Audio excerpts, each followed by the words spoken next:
leucemia amiloide crónica, policitemia vera, mielofibrosis primaria y ET o essential thrombocythemia. Y entonces, en las últimas 3 clases, digamos, hoy vamos a hablar de AML y vamos a hablar de un subtipo de leucemia que se conoce como leucemia promielocítica aguda, es un subtipo de leucemia amiloide aguda.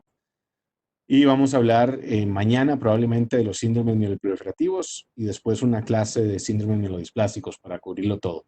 Entonces, no sé si alguien tiene alguna duda de la clase de la última vez, algo que no quedó claro, o algún feedback o algún comentario al respecto. Todo claro. Okay. Lucía está conectada.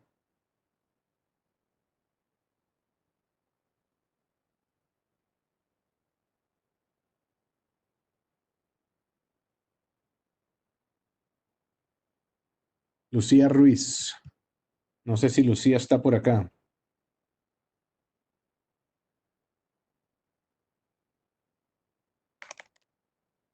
Creo que no, sí, tampoco me sale. Que Lucía, digamos, se había voluntarizado a hablar de PNH. Entonces, lastimosamente no la veo por acá. Y ella sí me escribió un email y yo le pasé el artículo, digamos, como habíamos quedado. Pero justamente la intención era que nos hablara de PNH. Ok, entonces, si nadie tiene dudas al respecto, yo asumo que todo está claro. Para efectos de examen, realmente, de nuevo, estas son preguntas, yo voy a hacer un examen muy sencillo y la intención es nada más, o sea, si ustedes ponen atención a las próximas clases, ahí voy a highlight justamente lo que les voy a preguntar al respecto. Ok, entremos en materia porque esta es una presentación un poquito más larga. Vamos a ver si de alguna manera, ok, aquí están todos ustedes. Perfecto. Listo. Ahí porfa que confirmen que pueden ver los slides. Ok, buenísimo. Ok, entonces, y ahora sí me ven a mí, yo espero. También. Ok, pura vida. Ok, hoy vamos a hablar de AML. Estas preguntas me las voy a saltar, están al final y prácticamente es parte de lo que vamos a hablar. Okay, esto es lo que vamos a revisar hoy. Número uno, vamos a revisar nuevamente la clasificación de los trastornos mieloides. Vamos a revisar la definición de AML y vamos a hablar de cómo estratificar el riesgo en un paciente con una leucemia mieloide aguda. Vamos a hablar un poquito del tratamiento, aunque realmente esto para mí no es tan importante para efectos de ustedes. Y vamos a hablar un poquito de, digamos, pronóstico y tratamientos en generales, inclusive la parte de trasplante. ¿Ok? Eso es más que todo lo que esta clase involucra. Esta es la clasificación de la Organización Mundial de la Salud de los trastornos mieloides. Y como se pueden dar cuenta, yo ya les mentí un poco, ¿no? Porque yo les dije que solo existen 3 trastornos mieloides. En realidad existen más, pero para efectos de ustedes, realmente ustedes solo tienen que saber 3, que son estos 3 que están aquí. Entonces, cuando yo les pregunte o vean un paciente donde ustedes están pensando en un problema mieloide, deben clasificarlo en alguno de estos 3. Una leucemia mieloide aguda, un síndrome mielodisplásico o un síndrome mieloproliferativo. ¿Okay? Los otros 2, el MDS-MPN es un ejemplo de esto, es algo que se llama Chronic Myelomonocytic Leukemia, y estos de PDGFR son trastornos muy raros. PDGFR es Platelet Derived Growth Factor Receptor. Yo he visto uno en mi vida y para efectos de ustedes creo que nunca la van a ver. Creo que Lucía se pegó. Ok, ¿estás ahí, Lucía? Ok, si te parece más bien, al final hagamos la presentación de PNH, ok, ya que agarré, agarré impulso, no importa. Ok, pura vida, gracias. Esto ya lo revisamos, esto sería un resumen, digamos, un poquito más bonito que el dibujo que nosotros hicimos. Tal vez, Lucía, déjame hacer esta parte y luego hablas de PNH. Pero yo expliqué que existe un hematopoietic stem cell, que es una célula madre hematopoyética, que hay una línea mieloide, una línea linfoide, y después están los linfocitos B y los linfocitos T. Y aquí, digamos, esto es justamente lo que nosotros dibujamos en nuestro mapa la vez pasada, y que dentro de los myeloid disorders, cuando ocurre a puro principio, digamos, de los precursores de las células mieloides. Generalmente ahí estamos hablando de leucemia mieloide aguda y los síndromes mielodisplásicos. ¿Ok? Estos son trastornos clonales anormales malignos que ocurren early, o sea, tempranamente en el proceso de diferenciación de las células mieloides. Y después están los síndromes mieloproliferativos que ocurren, digamos, más profundamente, o mejor dicho, en una etapa de mucho más desarrollo, desde que sale la célula madre hasta que se convierte en mieloide, hasta que tenemos células maduras circulantes. ¿Ok? Todo esto debería ser repetitivo. Y que prácticamente, digamos, si me devuelvo, si agarramos las células mieloides, aquí están los eritroblastos, los megacardioblastos, los granulocitos y los monocitos, y que dentro de estos granulocitos está NIB, que es neutrófilos, eosinófilos y basófilos. O sea, esto es justamente lo que nosotros dibujamos.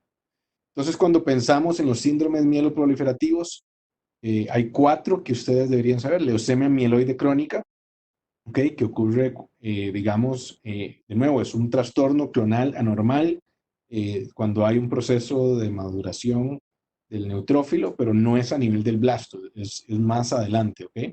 Y si alguien, para estar seguro que estén despiertos, me diga cuál es tal vez, yo sé que aquí hay gente, digamos, tanto de seminarios como de medicina interna, entonces porfa, los de seminarios, si pueden estar callados para darle la oportunidad a los estudiantes de medicina interna.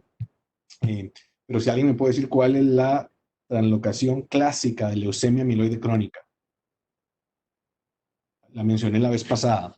Prácticamente esto es un problema clonal en donde si existe esta mutación, el paciente tiene leucemia amiloide crónica. Si no tiene esa mutación, no tiene leucemia amiloide crónica. O sea, la mutación define la enfermedad prácticamente. Es patognomónico. Alguien que quiera decirme cuál es la mutación típica de CML. Filadelfia, perfecto. ¿Te acordás, Jimena, cuál es la translocación del cromosoma Filadelfia? 922, buenísimo, ¿ok? Entonces, justamente eso es CML. O sea, si vemos lo que es... Jimena, y vos sos de medicina interna, ¿verdad? No sos de seminarios. Ok, perfecto. Acuérdenme al final, a usted le vamos a dejar una tarea, pero es buena tarea, así que no se me estrese. Pero CML es un buen ejemplo. Policitemia vera es cuando más bien ocurre a nivel del eritroblasto. ET o Essential Thrombocythemia es a nivel de los megacariocitos o las plaquetas. Y yo les mencionaba que existe una cuarta que se llama mielofibrosis primaria. Y esos son los 4 myeloproliferative neoplasms que ustedes tienen que saber. Y estos son los que vamos a ver en la siguiente clase. Existen otras que las mencioné rápidamente la vez pasada. Una que se llama Chronic Neutrophilic Leukemia, Chronic Eosinophilic Leukemia, y una cosa que se llama mastocitosis, y la última se llama MPNs Unclassifiable, que para efectos de ustedes las negras se pueden olvidar completamente. Entonces, una tabla que les hice, en donde creo que es muy, muy importante, ¿ok? Y esta tabla sería excelente que se la supieran para exámenes y para la vida, ¿ok? Por ejemplo, en AML, el mensaje aquí es que tradicionalmente pacientes con leucemia amiloide, esto es súper importante, ¿ok? Lo que voy a decir en este slide es súper importante. Los pacientes con leucemia amiloide aguda pueden tener, en principio, obviamente es rarísimo, pero digamos un hemograma, esto CBC es Cell Blood Count, es un hemograma, ¿ok? ¿Cómo está el hemograma en estos pacientes? Pero en principio, digamos, un paciente puede tener un hemograma normal, ¿ok? Cosa que es rarísimo, pero a lo que voy con este mensaje principalmente es que en la leucemia amiloide aguda los pacientes pueden presentarse ya sea con leucocitosis o con leucopenia. ¿Okay? En otras palabras, el hemograma no es la manera de definir AML. ¿Ok? Súper importante. O sea, si usted me enseña un hemograma y me dice, doctor, ¿cuál es el diagnóstico?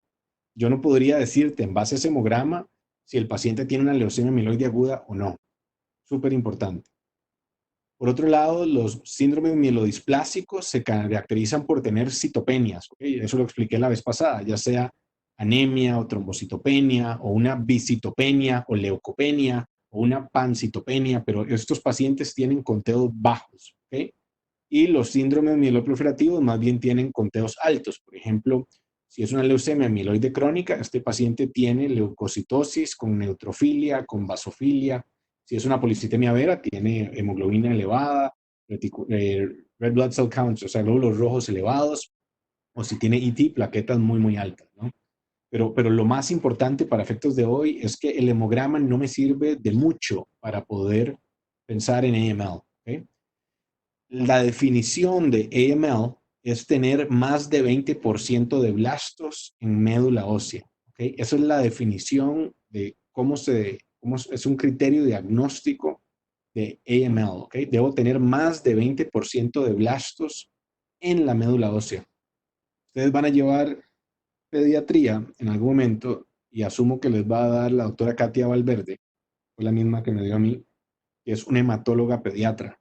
Y la doctora Valverde, en niños, ella dice que si uno ve blastos en sangre periférica, debe pensar, o es casi que diagnóstico de ALL, de leucemia linfocítica aguda. Eso es cierto en niños, ¿ok? Pero en gente adulta eso no es suficiente, porque en condiciones normales, nosotros tenemos 5 o menos blastos en la médula ósea.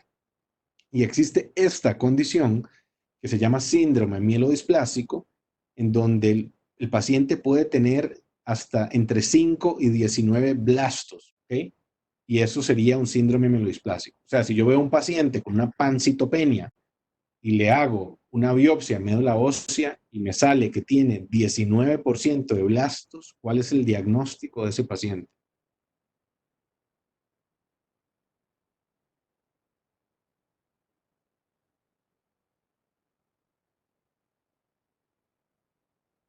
Síndrome mielodisplásico, perfecto. 100% de acuerdo. Y si me sale que tenía 20, ya es una leucemia mieloide aguda, ¿correcto?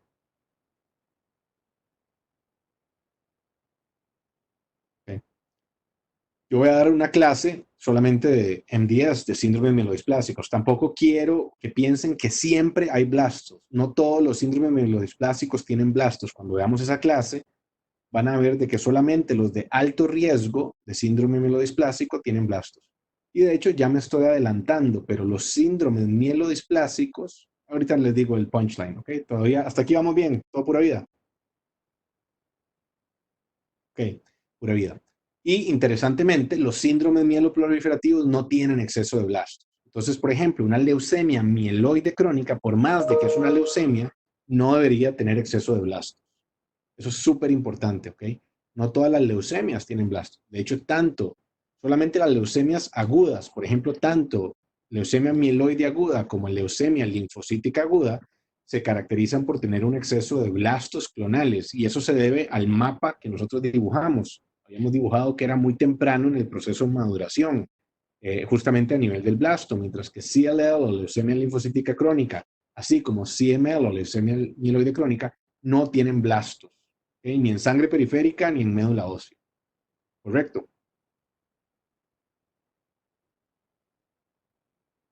Ok, entonces si alguien ve un paciente que tiene blastos en médula ósea en exceso, no piensen que a huevo, perdón la expresión, eso es agudo o puede ser un síndrome mielodisplásico. ¿Okay? ¿Cuál es el pronóstico? ¿Okay? Vamos a hablar de una vez en el punchline. Ok, de una vez, si a mí, Andrés Bierdic, me da una leucemia mieloide aguda hoy, ¿cuáles son las posibilidades de que yo me muera en los próximos 5 años? O mejor dicho, ¿cuál es la probabilidad de que esté con vida en los próximos 5 años? ¿Alguien tienen algún porcentaje? ¿Qué probabilidades creen ustedes que tengo yo de estar vivo en 5 años si me da una leucemia mieloide aguda? Oye, a mí. Yo les garantizo que tengo buen seguro médico y que tengo acceso a ir a recibir un trasplante de médula, etcétera. 50, 40, 20, 15. En realidad ustedes son, siempre la gente me pone mejores números. En realidad, ahorita van a ver, a mí es como 50-50, ¿no? Pero si yo fuera mayor de 65 años, ahorita les voy a enseñar un gráfico, es 5% nada más. O sea, el 5-year survival, o sea, es pésimo de AML. Y como vamos a enseñar hoy les voy a enseñar justamente a clasificar AML y a poder entender el riesgo de un paciente desde el día uno. Yo desde el día uno sé cuál es el 5-year survival de un paciente con AML, en base a muchas cosas que vamos a revisar hoy. Pero es pésimo el pronóstico de AML, mientras que un síndrome mielodisplásico el pronóstico es malo, la expectativa de vida es más o menos entre 2 y 3 años, pero esto ahorita van a ver, se presenta en gente mucho mayor y vamos a hablar totalmente en la clase. Y generalmente, pero son trastornos un poco más crónicos, pero los síndromes mieloproliferativos como CML, PV, ET, PMF, en realidad no es que sean buenos, pero realmente estos pacientes pueden vivir décadas, incluso con su enfermedad, ¿ok? Pueden vivir décadas. Entonces, es mucho mejor el pronóstico de estos pacientes. Esto es así una generalidad. La leucemia amiloide aguda se trata con quimioterapia de inducción, seguido de tratamiento de consolidación. Ese tratamiento puede ser con más quimioterapia o con un trasplante de médula ósea. Ahorita vamos a ver en qué caso es uno o el otro. Los síndromes mielodisplásicos, me voy a adelantar, pero el problema que hay con los síndromes mielodisplásicos es que la edad promedio son como 70, 72 años, digamos, de diagnóstico. Entonces se presentan gente mucho mayor y estos pacientes muchas veces no son buenos candidatos para recibir terapia agresiva. Entonces, realmente su principal manejo consiste en utilizar lo que se llama terapia de soporte, transfusiones, antibióticos, transfusión de plaquetas, prevenir sangrado, prevenir infecciones. Hay algunas drogas que vamos a ver durante la clase de MDS, como el lenalidomide o azacitidine, que son agentes hipometilizantes. Y también en algunos casos se hace quimioterapia si el paciente es joven y lo puede tolerar. Y los síndromes mieloproliferativos, bueno, pues dependiendo cuál sea, digamos, si estamos hablando de una policitemia vera, hablamos de flebotomía, si estamos hablando de essential thrombocythemia, hay hidroxiurea. Y para CML vamos a hablar de una droga muy, muy importante que se conoce como imatinib, que es una droga específica contra el cromosoma Filadelfia, pero generalmente estos pacientes no reciben quimioterapia. ¿Ok? Los pacientes de myeloproliferative neoplasms, al ser trastornos crónicos, no requieren quimioterapia. ¿Y qué es lo que ocurre? Que tanto, esto me lo brinqué, es súper importante, y este es el punchline, resulta que todos los pacientes con síndrome mielodisplásico, no todos, pero los pacientes en general con síndrome mielodisplásico tienen un riesgo de transformación en leucemia mieloide aguda. O sea, los pacientes que tienen un MDS, dentro de todos sus problemas, adicionalmente ocurre que los síndromes plásticos se pueden transformar en AML. Y eso se conoce como un secondary AML. O sea, no es una leucemia mieloide aguda de novo, sino es una transformación. Igual ocurre con los síndromes mieloproliferativos, todos ellos, incluso policitemia vera, essential thrombocythemia, CML, PMF, se pueden transformar en AML. Y eso es algo que es muy importante saberlo. Y de hecho yo a los pacientes míos con estas dos condiciones les explico que es un riesgo de transformación. Ese riesgo varía dependiendo exactamente qué es lo que tiene el paciente. Entonces, si alguien me pregunta, Andrés, ¿cuál es el riesgo? Pues la respuesta es depende qué es lo que tenga y ahorita en las clases vamos a ver cómo cuantificamos ese riesgo. ¿Okay? Pero para efectos nuestros, este slide es muy importante. ¿Okay? Yo quiero que entiendan que para poder diagnosticar AML, ocupo tener más de 20% de blastos en médula ósea. El exceso de blastos no es patognomónico de AML, que hay pacientes con síndromes melodisplásicos que también pueden presentarse con blastos en sangre periférica. Entonces, justamente por eso es que se necesita la biopsia de médula. Y los trastornos como myeloproliferative neoplasm son crónicos y que no tienen blastos y que se tratan dependiendo qué es lo que tengan. Y más importante, el punchline que es que tanto los pacientes con myelodysplastic syndromes como con myeloproliferative neoplasms pueden desarrollar lo que se conoce como secondary AML o transformación a AML. ¿Okay? Voy despacito porque quiero asegurarme que todo el mundo entienda. ¿Hasta aquí alguna duda?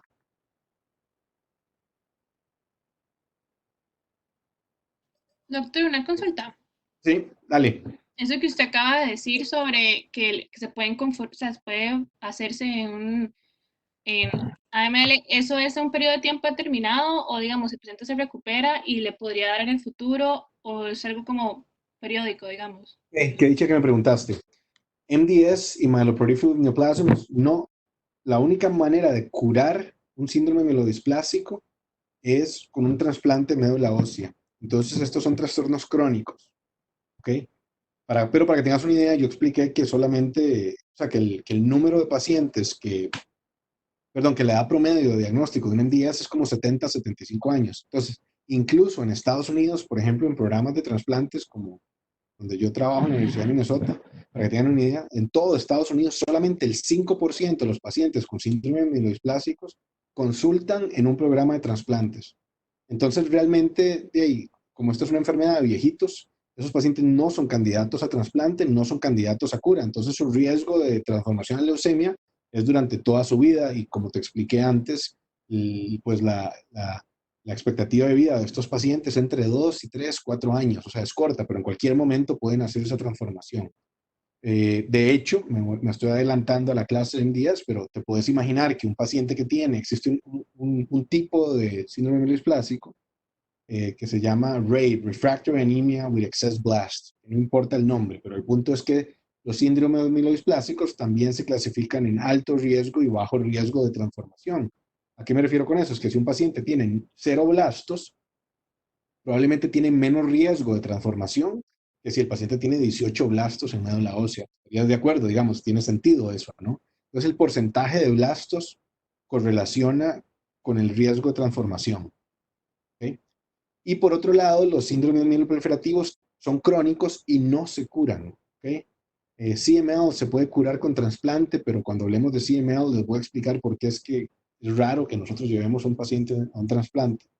Y es porque son enfermedades crónicas y de hecho el riesgo de transformación es en años, o sea, se mide por año, pero estos son pacientes que viven décadas con su enfermedad. Entonces, dependiendo, digamos, por ejemplo, eh, CML tiene un riesgo de transformación mayor que PV o ET. PMF tiene un riesgo de transformación mayor que ET o PV, por darte un ejemplo.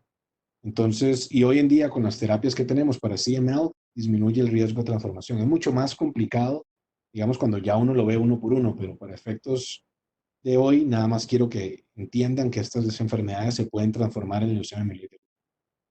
No sé si te contesté. Sí, perfecto, doctor. Okay.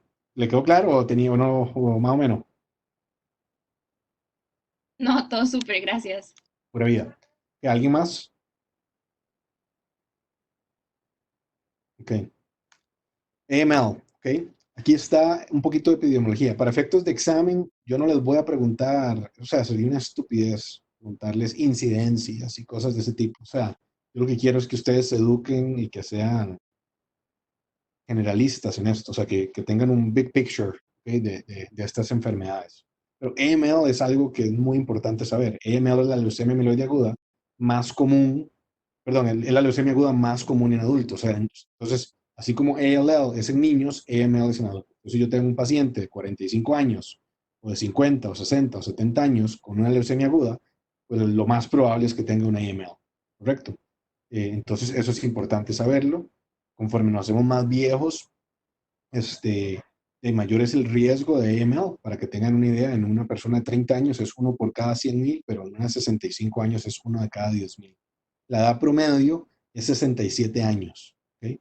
Y el 6%, nada más, el 6% de todos los pacientes con AML son menores de 20 y el 34% son mayores de 75 años. Entonces, imagínense, o sea, lo difícil que puede ser, porque casi una tercera parte de los pacientes que yo veo con AML, o sea, de cada AML, uno de cada tres es un viejito mayor de 75 años. O sea, es una enfermedad en donde no solamente es una mayor, sino que realmente estos pacientes tienen un montón de problemas adicionales de salud y se pueden imaginar lo difícil que es tratar esta enfermedad por sí sola.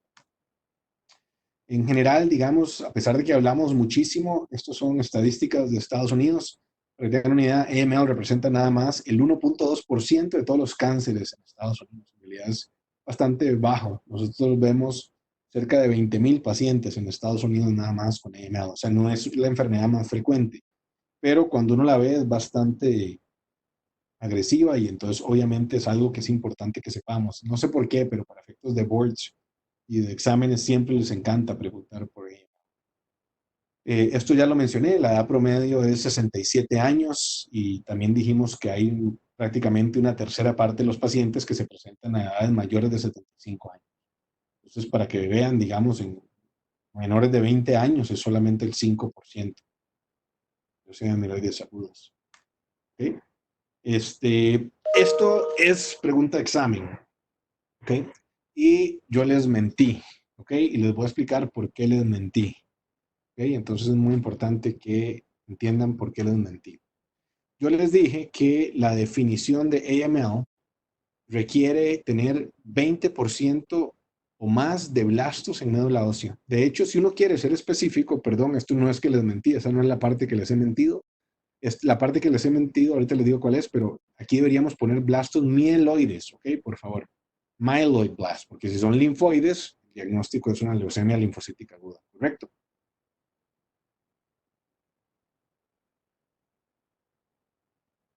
Ok. Sí, no, porfa. Señales de humo a alguien.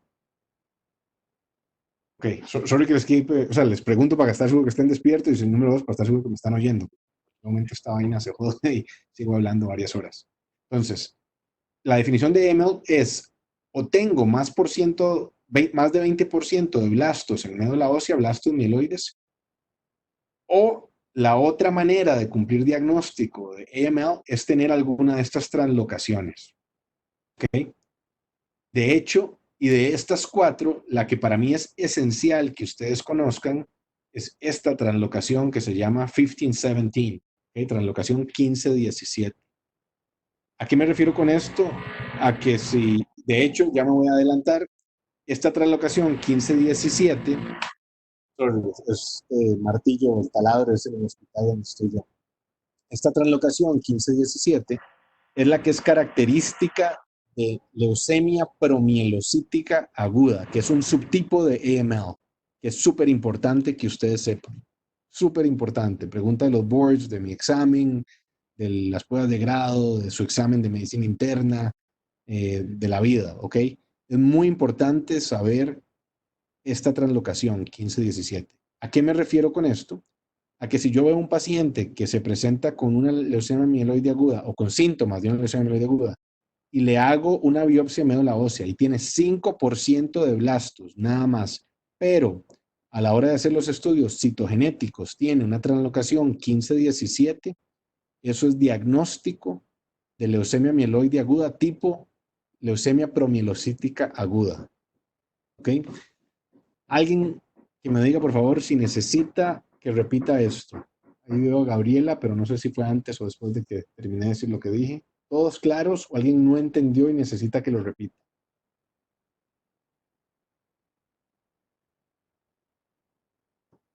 Ok, y ahora sí, Gabriela. O sea, perfecto, todo claro, ¿ok? Entonces, la parte que yo les mentí es que yo les dije que para tener un diagnóstico de AML se ocupa tener más de 20% de blastos en médula ósea. Lo que no les dije, o sea, les dije una verdad a medias, es que si ustedes tienen un paciente que tiene alguna de estas translocaciones, va a cumplir diagnóstico de AML independientemente del porcentaje de blastos. ¿Estamos de acuerdo?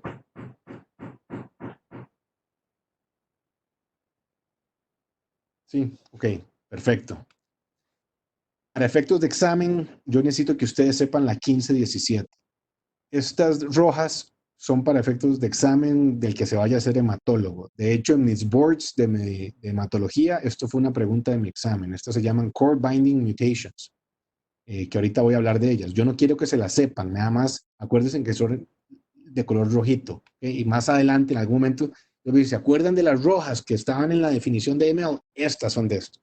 ¿Okay? Cuando hablemos de riesgo. De hecho, todas estas, las cuatro, tienen buen pronóstico. ¿Okay? Pero para efectos de ustedes ahorita, olvídense de las rojas. Yo ocupo que ustedes sepan que 15-17 es una excepción independiente del porcentaje de blastos.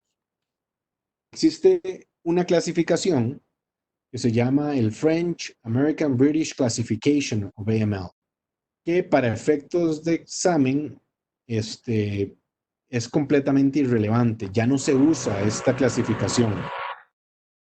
Yo les voy a explicar lo que se utiliza hoy en día, pero esta 1517 o la leucemia promielocítica aguda se le conoce como M3 en base a esta clasificación.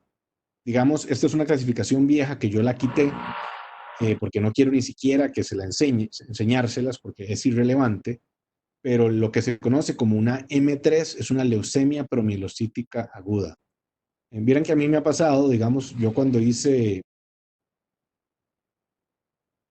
Sofía, doctora, todos los pacientes que sospecho o confirmo el diagnóstico de AML, ¿les hago un estudio citogenético? Excelente pregunta, Sofía. La respuesta es sí, porque esa es la única manera que vos vas a poder saber si estás lidiando con 15-17 o con alguna otra citogenética.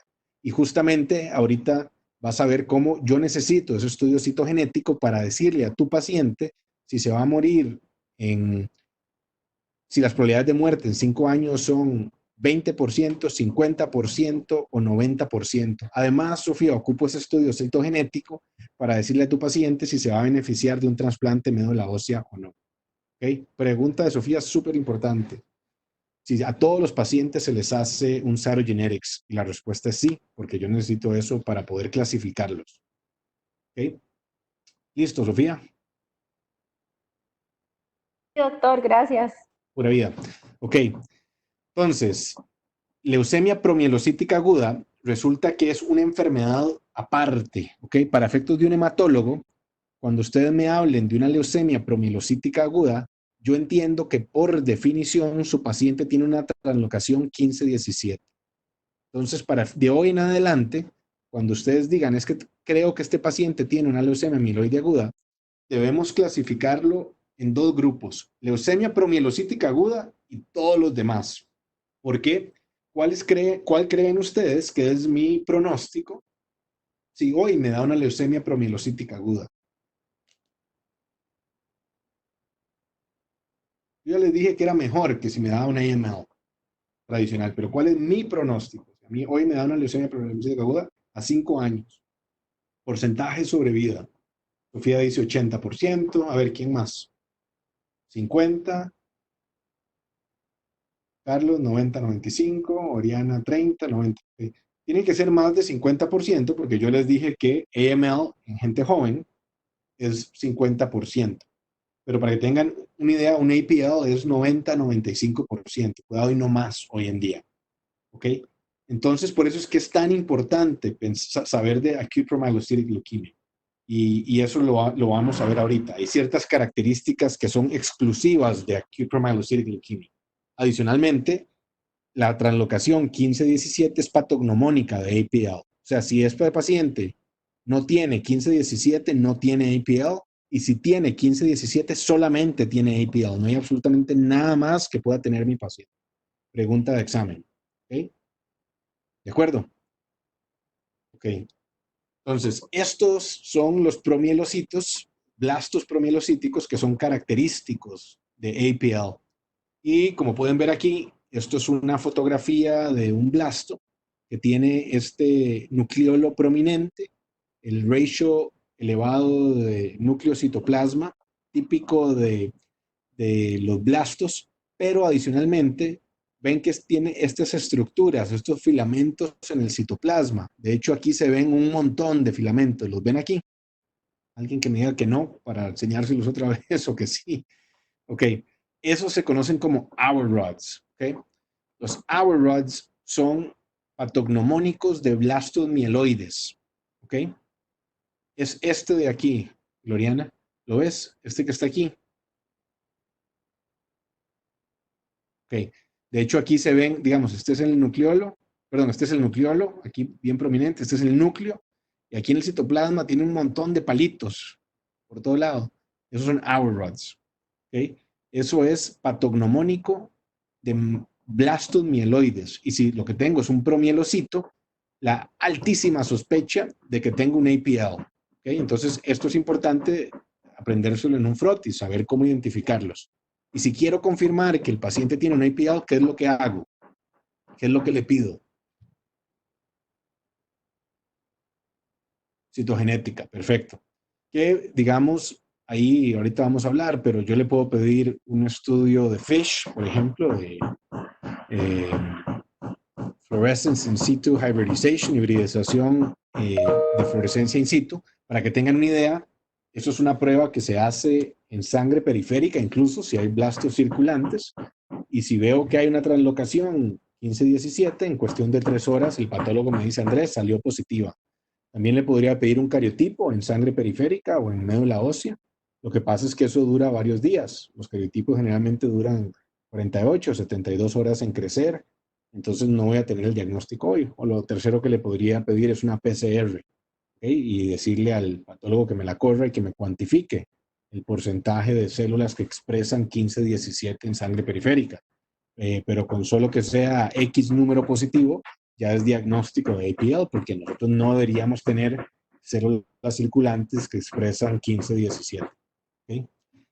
Por otro lado, los hour rods solamente, o sea, los hour rods no son exclusivos de APL, son exclusivos de leucemias mieloides. ¿Okay? Pero no todas las leucemias mieloides o los blastos mieloides expresan hour rods. Nada más que si los veo, tiene que ser mieloide, no el linfoide. ¿Okay? ¿De acuerdo todos? Okay. Pura vida. ¿Cómo vamos de pace? ¿Vamos bien? Ok. Entonces, ¿qué es lo que es importante? Esto es súper importante, ¿ok? APL es importantísimo en la vida, saberlo. ¿Por qué es tan importante? Porque clínicamente, citogenéticamente y el pronóstico de este subtipo de leucemia es distinto a todo lo demás de AML. Como van a ver ahora, ahorita vamos a ver cómo se mueren estos pacientes cuando se mueren y qué tan rápido se mueren. Resulta que APL representa entre el 5 y el 15% de todos los adultos de leucemia mieloide aguda. O sea, esa es la minoría. Sin embargo, es más frecuente en pacientes hispanos. Esto es obviamente relevante, por ejemplo, en Estados Unidos. Yo he tenido pacientes, digamos, que se presentan en edades más tempranas que las AML tradicionales, latinos. Entonces, la sospecha clínica es que este paciente podría tener un APL, y eso es muy importante. Y es la forma más curable de leucemia que tenemos en adultos. Pero para eso hay que pensar en ella. Ahorita les vamos a explicar cómo se tratan. Y de nuevo, tiene una translocación específica, que es la translocación 15-17. Pero el tratamiento de APL es muy distinto al de AML. ¿Okay? Ahorita les voy a enseñar un slide. ¿Y qué es lo que ocurre? Que estos blastos de APL tienen esos gránulos que más bien lo que contienen son enzimas proteolíticas que cuando prácticamente salen a la circulación y estos blastos se destruyen, eso lleva a un proceso de coagulación intravascular diseminada.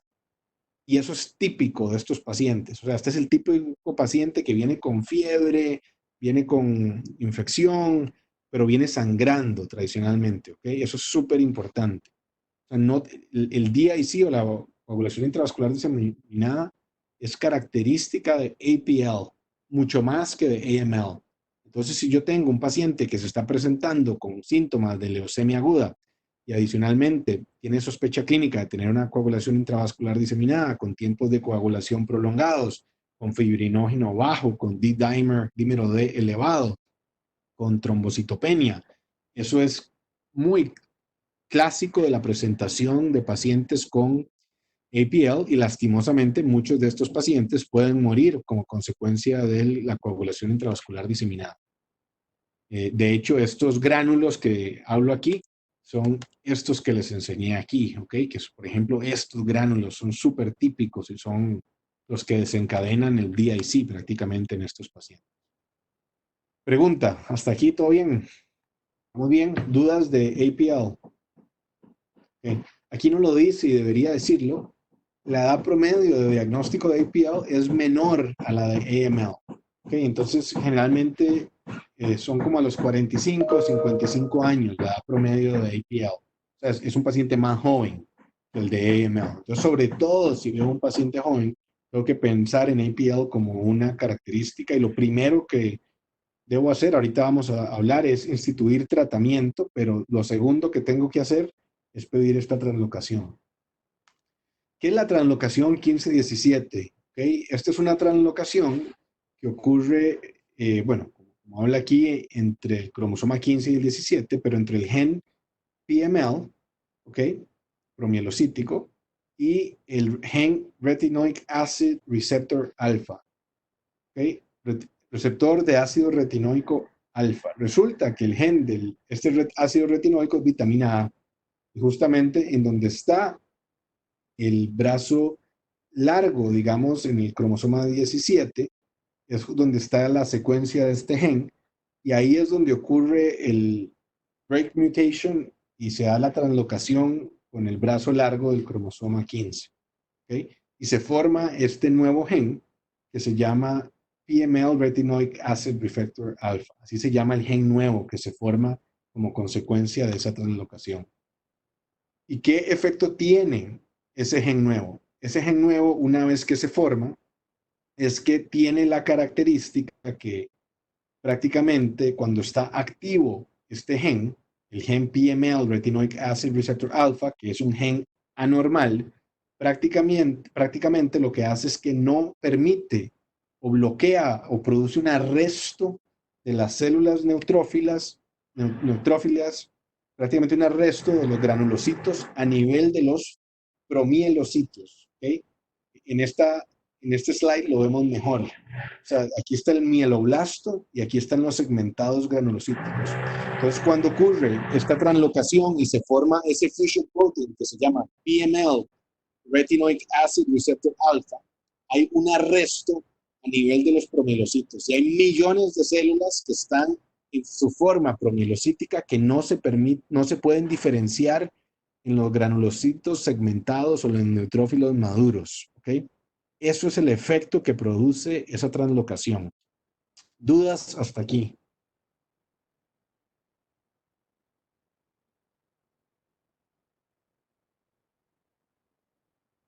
¿Todo bien? Ok.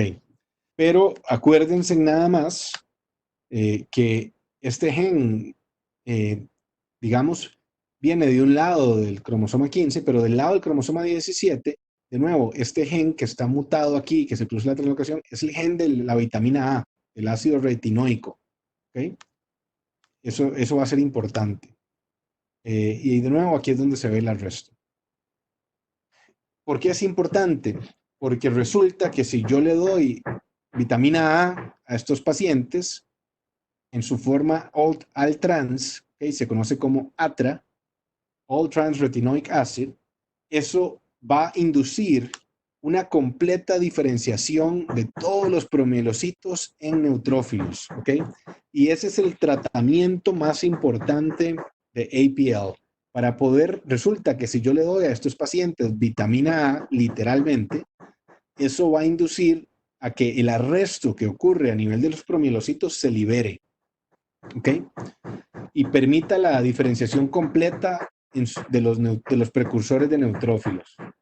Incluso solamente darles vitamina A lleva a una remisión completa hasta un 90% de los pacientes cuando se da en combinación con terapias adicionales.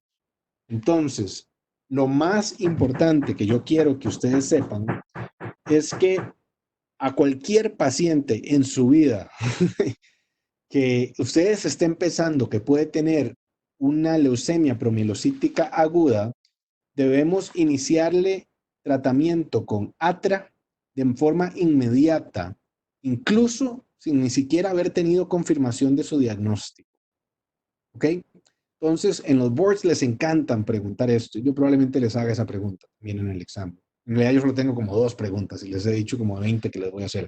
Pero esto sería una muy buena pregunta. Es hacer una pregunta en donde les digan, viene un paciente con estas características, joven, hispano, con coagulación intravascular diseminada, con alta sospecha de leucemia, y que les diga cuál es el manejo de ese paciente. Entonces, que les diga una biopsia médula ósea, que les diga iniciar ATRA, que les diga mandar un FISH o una PCR para buscar la translocación 15-17, o la cuarta que sea antibióticos o esteroides. Y la respuesta correcta es inicien ATRA, aunque estén incorrectos, aunque al final resulta que no era esto lo que tenía el paciente. Si ustedes no inician ATRA de forma inmediata, las probabilidades de que ese paciente se les muera son altísimas. ¿Okay? ¿Dudas hasta aquí? ATRA, ahorita vas a ver, hay protocolos, en realidad es por mucho tiempo, es por meses que se les da. Pero para contestarte tu pregunta, voy a enseñarte los siguientes slides. ¿Okay? Este es el estudio que se hizo en el año 1997, publicado en el New England Journal of Medicine, justamente en donde se analizó, se comparó el tratamiento de quimioterapia tradicional, que hoy en día continúa siendo el tratamiento tradicional de AML, ¿ok? Versus darles ATRA a estos pacientes. Nada más. O sea, en ese momento, digamos, todos los pacientes con una leucemia mieloide aguda, no importa qué subtipo tuvieran, Es más, ni se conocían bien los subtipos, se les daba el mismo tratamiento, pura quimioterapia, con una antraciclina y citarabina. Hoy en día este sigue siendo el tratamiento estándar de AML. Pero este estudio, a la mitad de los pacientes se les dio ATRA y a la otra mitad se les dio en ese momento lo que era el tratamiento estándar. Y nada más con darles ATRA continuo, vean la sobrevida, digamos, a 4.5 años. O sea, pasamos de prácticamente un 25% a casi un 75% solamente con darles ATRA. Pero ¿por qué esto es tan importante, Oriana? Que entendás que a pesar de que el tratamiento es crónico, que debemos iniciarlo lo antes posible. Es por esto. Este es un estudio, digamos, en la sobrevida de los pacientes con APL, publicado en el 2011 en la revista Blood, digamos, en diferentes años. En el año 92 al 95, 96 al 2001, el 2002 al 2007. En realidad, como pueden ver, digamos, hubo una mejora por la introducción de ATRA, digamos, como protocolo estándar después de los años 92 a 95. Pero lo que es más importante y más llamativo, y aquí abajo es en meses, es que la mortalidad de estos pacientes, digamos, disminuye a casi un 80%, digamos hoy en día es como un 90%, en los primeros 30 días. ¿Okay? Esto es el mes 1. Entonces, por eso es que es tan importante que ustedes entiendan que entre más temprano nosotros les demos ATRA a estos pacientes, eso va a interferir en el pronóstico de estos pacientes completamente. Si yo duro 4 o 5 días en esperar a que me den el resultado del cariotipo para iniciar ATRA, probablemente las probabilidades de mortalidad de este paciente van a ser muchísimo mayores. ¿Okay? La mortalidad depende de qué tan rápido metamos ATRA en este diagnóstico. Y por otro lado, si ustedes ven de aquí a acá, prácticamente hay casi que 1 o 2% de riesgo de mortalidad. O sea, si no me morí en los primeros 30 días, probablemente no me vaya a morir después. ¿Correcto? ¿Está claro este slide? Ok, pura vida, Oriana, con mucho gusto. ¿Alguna duda, digamos, pero muy importante, ok? Muy importante en APL. Y tal vez por eso es que yo le dedico tanto tiempo a hablar de APL, porque imagínense lo que es para un hematólogo, o para un doctor, o para ustedes. Primero que nada, ¿por qué para ustedes es importante? Porque este diagnóstico no se hace, no lo hago yo el hematólogo. Este diagnóstico lo hacen ustedes cuando estén en un EVAIS en la zona sur, cuando estén trabajando en una empresa y hagan un año de medicina de empresa antes de entrar a su especialidad y puña, les llegue un paciente con fiebre y con sangrado y usted le hace un hemograma y resulta que pareciera que el paciente puede tener una leucemia. Entonces lo que yo quiero que ustedes piensen es, puña, ¿será que este carajo tiene un APL? Porque si tiene un APL hay que correr, pero ayer y hay que iniciarle ATRA inmediatamente. Y estos diagnósticos no los hago yo. Entonces, más o menos la mortalidad a 30 días, incluso hoy en día sigue siendo el 10%. O sea, esta parte nosotros no la hemos podido mejorar mucho. Estos pacientes se nos siguen muriendo en los primeros 30 días. ¿Y de qué se mueren los pacientes? Prácticamente se mueren de varias cosas. Se mueren de infección, se mueren de sangrado o complicaciones de la coagulación intravascular diseminada, pero también existe una condición que se llama ATRA syndrome, ¿okay? Que aquí se las explico, que es el síndrome de diferenciación de APL.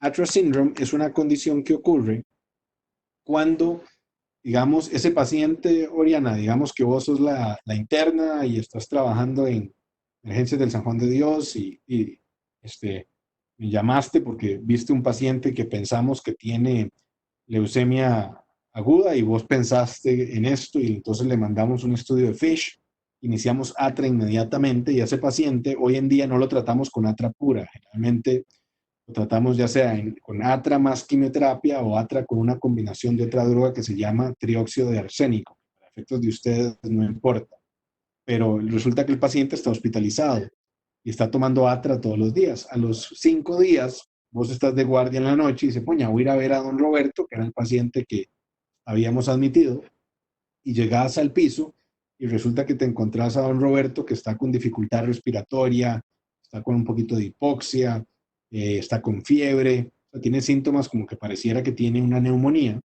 y le mandas una radiografía de tórax y tiene un infiltrado. Y ese paciente en realidad lo que tiene no es una neumonía, es esta condición que se llama ATRA syndrome. ATRA syndrome ocurre Cuando nosotros le damos ATRA y quitamos este bloqueo, prácticamente hay una diferenciación aceleradísima de todos estos promielocitos que estaban arrestados, que se convierten en granulocitos y se llama, o sea, es un proceso como de immune reconstitution, reconstitución inmunológica, y esto genera un proceso inflamatorio salvaje en el cuerpo, y eso se conoce como ATRA syndrome. Y lo importante de saber de esto es que resulta que estos pacientes deben ser tratados con esteroides. El manejo de Atrial Syndrome, adicionalmente antibióticos y todo lo que vos quieras darle, es muy importante darles dexametasona. ¿Okay? Y eso es la mortalidad de APL. Entonces, preguntas de APL en general. Esto es todo lo que yo quiero que ustedes sepan de APL para efectos de la clase. Todo claro, ¿ok? Oriana, ¿alguien más?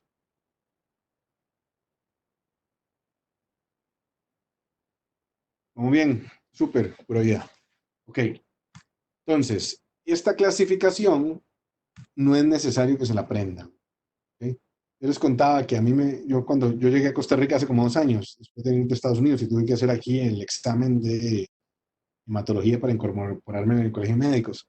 Por alguna razón me preguntaron todas estas cosas, que con todo respeto creo que es una estupidez, no tiene ningún significado desde el punto de vista pronóstico o manejo de mi paciente. Si el paciente tiene una M1, una M4, una M6, ahorita yo les voy a explicar cómo clasificamos nosotros a los pacientes con AML. Esto no es para examen de ustedes, pero se los pongo aquí. Esto es la clasificación de la Organización Mundial de la Salud de los trastornos mieloides, ¿okay? De la leucemia mieloide aguda, ¿okay? Y prácticamente se clasifican en primarias o secundarias. Ven, por ejemplo, aquí que dice AML with MDS changes. Estos son pacientes que tenían un síndrome mieloisplásico que se transformó en una leucemia mieloide aguda. Hay una que está relacionada con síndrome de Down. Esto es relacionado con terapias. Por ejemplo, hay algunas drogas de quimioterapia, particularmente como ciclofosfamida, que pueden producir riesgo de leucemia o de síndrome mielodisplásico. En fin, esto no es importante para ustedes, así que me lo voy a abrir. Pero ¿cuáles son las o sea, entonces ahorita de ahora en adelante, todo lo que yo les voy a hablar de ahora en adelante ya no es de APL. ¿Okay? Ahora estamos hablando de AML en general. ¿Okay? Se cerró el paréntesis de APL. Pero ¿cuáles son las manifestaciones clínicas de AML? Bueno, fatiga, fiebre, infección, sangrado, pueden tener o no tener hepatosplenomegalia, pueden tener o no tener compromiso del sistema nervioso central, entonces el paciente puede o no tener cefalea, una convulsión, algún déficit neurológico. Si el paciente se presenta con leucocitosis y la leucocitosis es muy, muy elevada, pueden hacer leucostasis, ¿ok? Y estos pacientes tienen alto riesgo de síndrome de lisis tumoral. ¿Ustedes saben qué es lo que es síndrome de lisis tumoral o nunca habían escuchado de síndrome de lisis tumoral? Ok.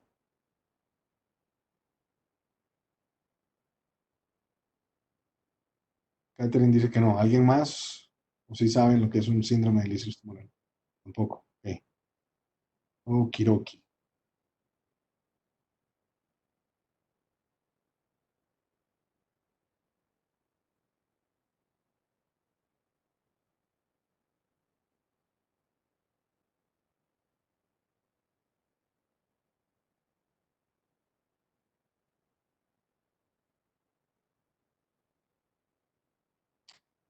¿Pueden ver lo que estoy enseñando? Sí, doctor. Ok, perfecto. El síndrome de lisis tumoral es una condición que ocurre cuando hay destrucción de células, en general, de cualquier célula, eh, maligna, digamos, de una forma muy acelerada. Y esto se da como consecuencia de que hay ciertos electrolitos que son intrínsecos o intracelulares, mejor dicho, es la palabra correcta, intracelulares. Por ejemplo, el potasio, el ácido úrico, la deshidrogenasa láctica, el fósforo, son electrolitos que principalmente son intracelulares.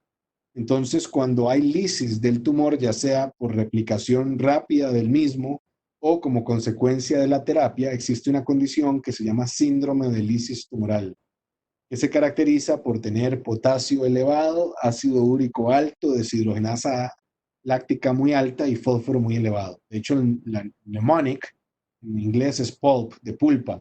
Es que cuando las células se destruyen, liberan pulpa, y pulpa es potasio, uric acid, LDH y fósforo.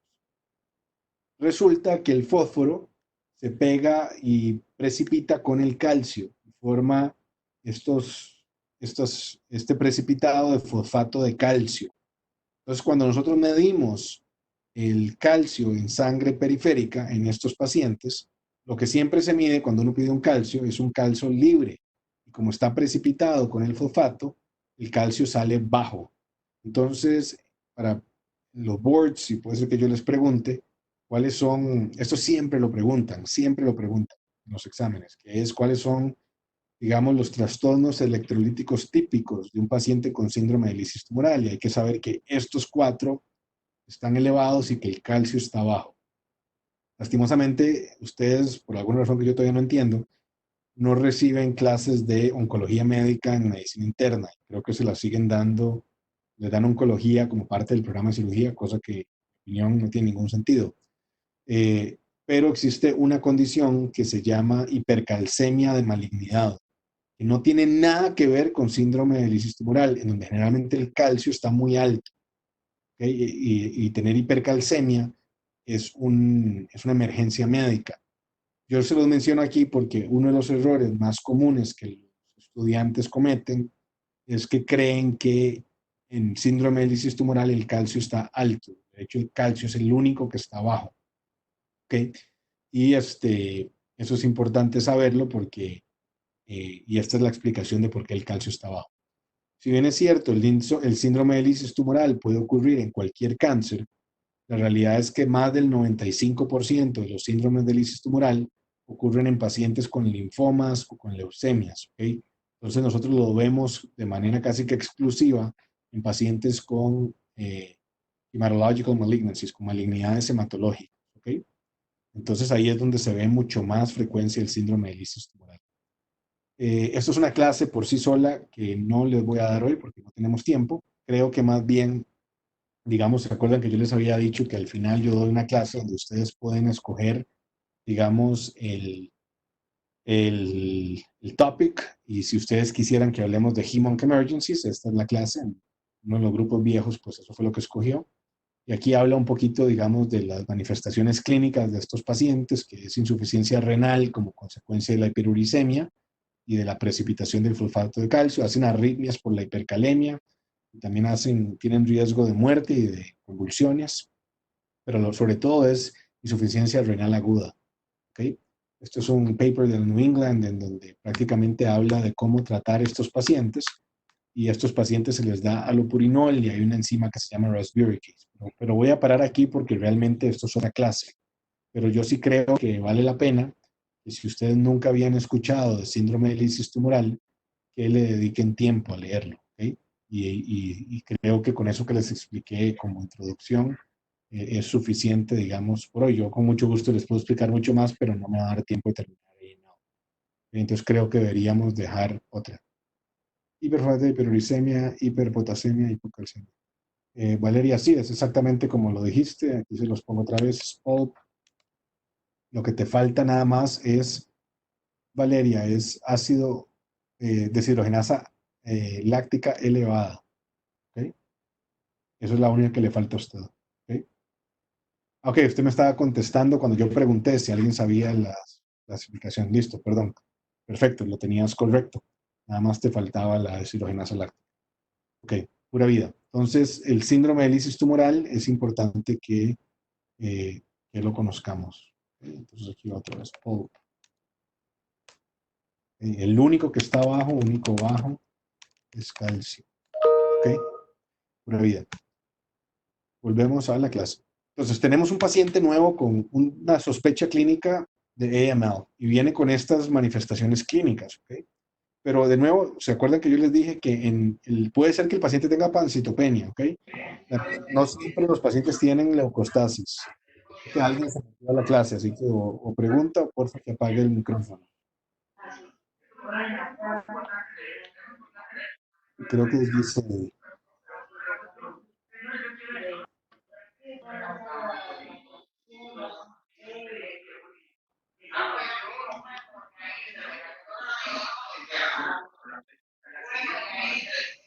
No, es Alejandra Marcela.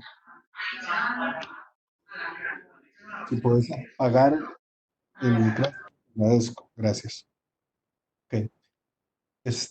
Ok, entonces tenemos un paciente con AML y entonces esto es lo que hay que pensar. Ok, número uno, pues para poder hacer su diagnóstico tengo que pedirle como mínimo un hemograma, un perfil metabólico comprensivo, un ácido úrico, una deshidrogenasa láctica, un fósforo. Quiero estar seguro que el paciente no esté en coagulación intravascular diseminada. Entonces le vamos a pedir las pruebas de coagulación y un fibrinógeno. Y le voy a pedir un frotis de sangre periférica, pues para poder echarle un ojo. Y a estos pacientes, pues hay que hacerles una biopsia de médula ósea con aspiración. Yo la vez pasada les presenté, hablamos un poquito de esto y justamente lo hice pensando en esta clase. Yo les hice este dibujo, está aquí, en donde les expliqué, digamos, cómo se hace una biopsia de médula y las tres cosas que se hacen. Se hace la patología tradicional, se hace la citometría de flujo y se hacen los cytogenetics y se pide el cariotipo. ¿Ok? Lo mismo se hace en estos pacientes con AML. O sea, prácticamente se hace pues la inmunoquímica para ver si hay un exceso de blastos mieloides, se pide la citometría de flujo y se pide la citogenética. ¿Ok? Y ahorita vamos a ver, digamos, de unos estudios que se llaman molecular studies o estudios de mutaciones específicas. ¿Ok? Entonces, hasta aquí todo bien. Y de nuevo, si creo que el paciente es un candidato a trasplante, pues le pedimos pruebas de compatibilidad. Pero el punto aquí importante es que desde el día cero yo voy a poder clasificar. Yo les expliqué que la clasificación de FAB o FAB, le dice alguna gente, no tenía ya utilidad. Y la razón por la que no tiene utilidad es porque yo puedo estratificar el riesgo de estos pacientes en base a estas tres cosas. En base a la edad, en base a los marcadores citogenéticos y en base a los marcadores moleculares. ¿Ok? Entonces eso es más que suficiente. Sorry aquí, es que ocupo cambiar la ventana esta que me sale demasiado alta. No la podía ver, entonces si me escriben no veo el chat. Perfecto. ¿Ok? Entonces, vamos a ver por qué es importante la edad en los pacientes con AML. Yo ya más o menos les expliqué un poquito, pero esto es para que tengan una idea. ¿Cuál es el pronóstico? Yo les dije qué pasa si a mí me da una leucemia amiloide aguda. Pues yo tengo 39 años y prácticamente mi pronóstico es cerca de un 50% aquí en morado. La diferencia de estas líneas es, digamos, en diferentes décadas, o sea, de los 70s a los 80s, a los 90s, 2000, 2005, y conforme fuimos mejorando un poco las terapias de AML, se fue mejorando un poco la sobrevida, pero en realidad del 2010 para acá no ha cambiado mucho y la mortalidad sigue siendo cerca de un 50% en gente joven. Mientras que si yo soy mayor de 60 años, estamos hablando de cerca de un 20%, o sea, solamente por la edad. O sea, esto es utilizando los mismos métodos de tratamiento y métodos diagnósticos. Incluso yo les decía que si soy mayor de 65 años, es cerca de un 5%. Esto es porque esto es lo que se llama el SEER Data, que es el registro nacional en Estados Unidos, un estudio que se hizo, digamos, utilizando todos los pacientes de AML entre el año 88 y el 2007 y clasificándolos por edad. Como pueden ver, digamos, en aquellos pacientes que son mayores de 65 años, pues prácticamente tienen un pronóstico muchísimo peor y ese es el mensaje que para mí es importante. Entonces, ¿qué es lo que debemos entender ahorita? Que el pronóstico de AML depende de la edad, número uno, eso depende. Entre mayor el paciente, peor su pronóstico. Correcto. ¿Dudas?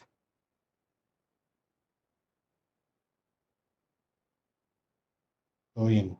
Okay. Esto me lo voy a brincar, sorry.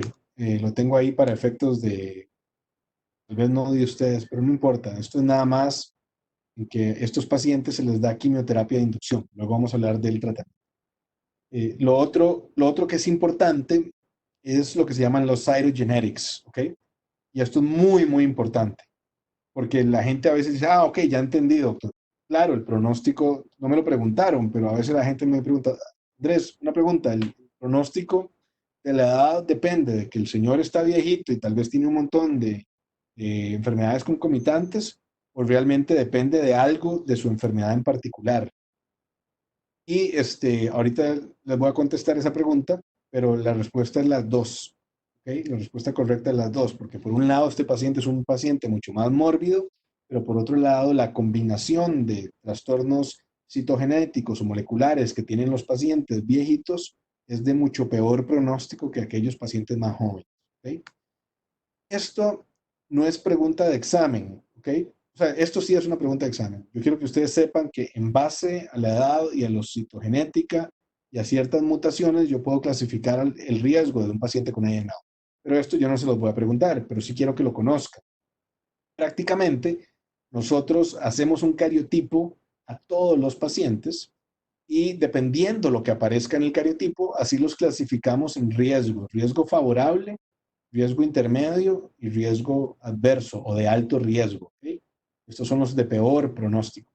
¿A qué me refiero con eso? Ven aquí que está 15-17. Bueno, eso es algo favorable. Estos tres de aquí arriba, ahorita los vamos a ver. Imagínense que, por ejemplo, yo puedo hacer un cariotipo y resulta que el cariotipo sale normal. Eso puede ocurrir en AML. Esos pacientes, a pesar de que el cariotipo es normal, tienen un riesgo intermedio. ¿Okay? No es un riesgo favorable.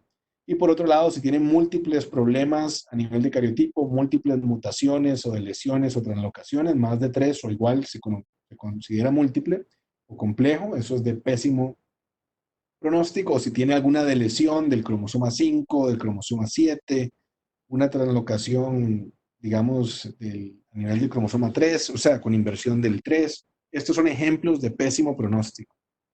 ¿Ok? Lo otro que es interesante para efectos de ustedes es que yo les expliqué que en leucemia promielocítica aguda solamente hay una translocación que define la enfermedad, correcto, que es 15-17. Pero en leucemia mieloide aguda no hay esa característica. O sea, no hay una sola translocación que sea patognomónica de AML, porque AML es casi como un síndrome. Hay pacientes que tienen un AML muy favorable, otros que tienen un AML intermedio y un AML que tiene un trastorno adverso. Incluso pueden tener citogenética normal, pueden tener un cariotipo normal y son de riesgo intermedio. ¿Quedamos claro? Muy importante lo que acabo de explicar. Yo tenía un slide, digamos que era como una palmera y el otro era como un árbol de Guanacaste, con un montón de ramas y explicaba que APL es como una palmera. O sea, si tengo 15, solo hay una cosa que lo produce. Solo hay una translocación patognomónica. Eso no ocurre en AML. ¿Estamos claros con esto? Ok. Entonces, vamos a ver. Esto es aquí lo que le estaba highlighting era tal vez, digamos, lo que es más importante para ustedes, que es identificar que si es normal, en realidad es intermedio. Monosomal karyotype es que solamente hay una lesión de uno. Por ejemplo, todos estos tienen monosomal karyotype. Esto no es importante, no se los voy a preguntar. Pero esto es un ejemplo. Vamos a ver este paciente. Este es un paciente que tiene un cariotipo, que tiene una translocación, como pueden ver aquí. Pues aquí le hace falta un pedacito al cromosoma 8 y aquí el cromosoma 21 tiene un exceso, entonces una translocación 8-21. Entonces yo me voy a esta tabla y digo, ¿a dónde está la translocación 8-21? Mira, resulta que está aquí arriba. Entonces este paciente tiene un buen pronóstico. Este paciente tiene un cariotipo normal. ¿Qué pronóstico tiene? Intermedio, correcto. Aquí de arriba dice. Entonces no se lo voy a preguntar, pero eso es prácticamente el concepto. Y este paciente tiene una lesión del cromosoma 7 en el cariotipo. Entonces tiene un riesgo adverso. Estos son ejemplos. ¿Okay? Esto no es pregunta de examen. La pregunta de examen mía no va a ser, apréndanse en esa tabla de cariotipos, ¿ok? Resulta que, nada más para darles un poquito de detalle, quedamos claros que APL ya sabíamos que tenía un pronóstico excelente, ¿correcto? Estos que están aquí arriba, si se van, aquí los puse en morado y en realidad los debía haber puesto en rojito. ¿Se acuerdan que cuando hablamos de la definición, yo les había dicho que habían 4 ahí, que habían unos que estaban en rojo? ¿Ok? Que no necesitan el porcentaje de blastos para hacer diagnóstico de AML. Esos son estos de aquí. Entonces resulta que estos pacientes pueden tener AML sin tener 20% de blastos y gracias a su citogenética es que responden mucho mejor a las terapias y tienen un mucho mejor pronóstico. ¿Vamos bien? Ok. Esto es un estudio también para que vean una idea. Les voy a enseñar, digamos, esto. Vean, por ejemplo, Los pronósticos, vamos a hablar de algún paciente con favorable, un paciente normal y un paciente que tenga una lesión única o que tengan complex karyotype. Complex karyotype es que tienen 3 mutaciones, digamos, que tengan lesión en 7, lesión en 5 y una translocación en otro lado, eso ya es complejo. O sea, incluso aunque no haya sido descrita, ya, al tener 3 o más ya es complejo. Este es otro estudio que justamente se hizo valorando la sobrevida de pacientes con leucemia mieloide aguda. En celeste, la razón por la que se los puse en celeste es porque en celeste están los pacientes que tienen estas translocaciones en esta tabla, que se llaman Core Binding Factor Mutations. Como pueden ver aquí, el pronóstico de esos pacientes a 5 años es excelente, casi un 75%. En amarillo es los que tienen un cariotipo normal, ¿okay? CN es cariotipo normal, normal karyotype, ¿okay? Como pueden ver, estos tienen un riesgo intermedio, es casi un 50%. En negro es cuando tienen de lesión de un cromosoma, como este paciente de aquí, y nada más tiene una lesión de 7. Y en morado es los que tienen complejo, complex karyotype, ¿okay? Que tienen 3 o más, y como pueden ver, el pronóstico es pésimo. ¿Okay? De nuevo, yo no quiero que ustedes, ¿por qué les enseño esto? Muchachos, yo no quiero que ustedes se aprendan esto. Lo que quiero es que cuando ustedes vean un paciente con leucemia mieloide aguda, lo primero que yo pienso como hematólogo es cuál es la edad de mi paciente y le voy a hacer un cariotipo, porque dependiendo del cariotipo, yo sé si este paciente tiene un 25% de probabilidades de estar vivo o menos de un 5% de probabilidades de estar vivo. Y de eso va a depender en su pronóstico, no va a depender de absolutamente nada más. Incluso si yo le doy todas las terapias del mundo y le hago un trasplante me duele. ¿Correcto? Entonces, por eso es que es tan importante esto. ¿Dudas o preguntas hasta aquí? Ok. Entonces, yo no les voy a preguntar a ustedes, porque no me interesa joderlos, me interesa que aprendan, digamos, esto en detalle, pero sí les voy a preguntar, digamos, cuáles son los factores pronósticos de un paciente o cómo se determina el pronóstico de un paciente con AML. Ustedes sepan que es en base a su edad y en base a su citogenética, y ahorita les voy a enseñar las mutaciones adicionales. ¿Okay? Entonces, ¿por qué esto es importante? Se los voy a poner de esta manera. Para que vean el poder que tiene esto, ¿ok? De la parte de los cytogenetics en AML. Porque yo le decía, creo que era Oriana o alguien me preguntó, o Jimena creo, no sé, porque si a todo mundo le hacía un cariotipo. Y yo le dije, sí, vas a ver por qué. Imagínense que dependiendo de su cariotipo, depende, ya les expliqué, la sobrevida a 5 años. Pero también depende cuál es la probabilidad que llegue a una remisión completa después de quimioterapia ese paciente. Y también va a depender su riesgo de recaída de su enfermedad. Entonces, por ejemplo, si yo le pido un cariotipo y resulta que tiene un cariotipo favorable, y yo le puedo decir al paciente, vea, usted tiene un 90% de probabilidades de que después de esta quimioterapia de inducción, que es una quimioterapia súper agresiva, usted llegue a una remisión completa. Pero por otro lado, si mi paciente es un señor de 85 años que tiene un cariotipo adverso, ¿para qué le voy a ofrecer a ese paciente quimioterapia de inducción, donde la probabilidad de que se muera durante la quimioterapia es muy alta? Si solamente le voy a poder dar un chance de un 30% de remisión, le voy a decir que tiene un 90% de recaída, y adicionalmente le voy a decir que las probabilidades de sobrevivir a 5 años es de 5% menos. ¿Ok? Eh, Pregunta de Carlos, independientemente del cariotipo del paciente, ¿el tratamiento se hace con citarabina más antraciclina o de alguna manera se ajusta la terapia a los cambios específicos en los cytogenetics? Esta es una pregunta que va evolucionando. La respuesta correcta, Carlos, es depende a dónde estés. Nosotros hoy en día en Estados Unidos, justamente, porque no tiene para mí mucho sentido ofrecerle, digamos, quimioterapia de inducción con citarabina y antraciclina a un paciente de este tipo, por un lado, tratamos de meterlo siempre en un protocolo de investigación, pero en Costa Rica todos los pacientes los tratamos igual. Citarabina con antraciclina, se conoce como 7+3, esa terapia de inducción. Pero, ahí donde está el pero, justamente, y ya estás llegando a la parte, yo expliqué al puro principio, y ahorita lo vamos a ver más, que el tratamiento del AML depende de inducción seguido de consolidación. ¿Correcto? Entonces, te puedes dar cuenta que si el riesgo de recurrencia de este paciente es de un 90%, tal vez tiene sentido a estos pacientes con cariotipos adversos, ofrecerles un trasplante de médula ósea. ¿Ok? ¿Por qué? Porque el riesgo de recaída es altísimo.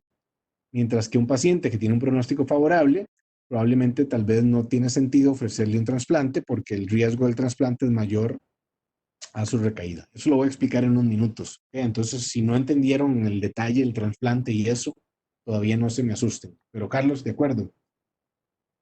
Doctor, ¿algunos de estos pacientes se refiere a paliativos? Sí, bueno, yo en lo personal, Tomás, no sé a qué te referís con eso. Yo a todos mis pacientes les ofrezco atención por medicina paliativa en el momento de su diagnóstico, independientemente si tiene enfermedad curativa o paliativa.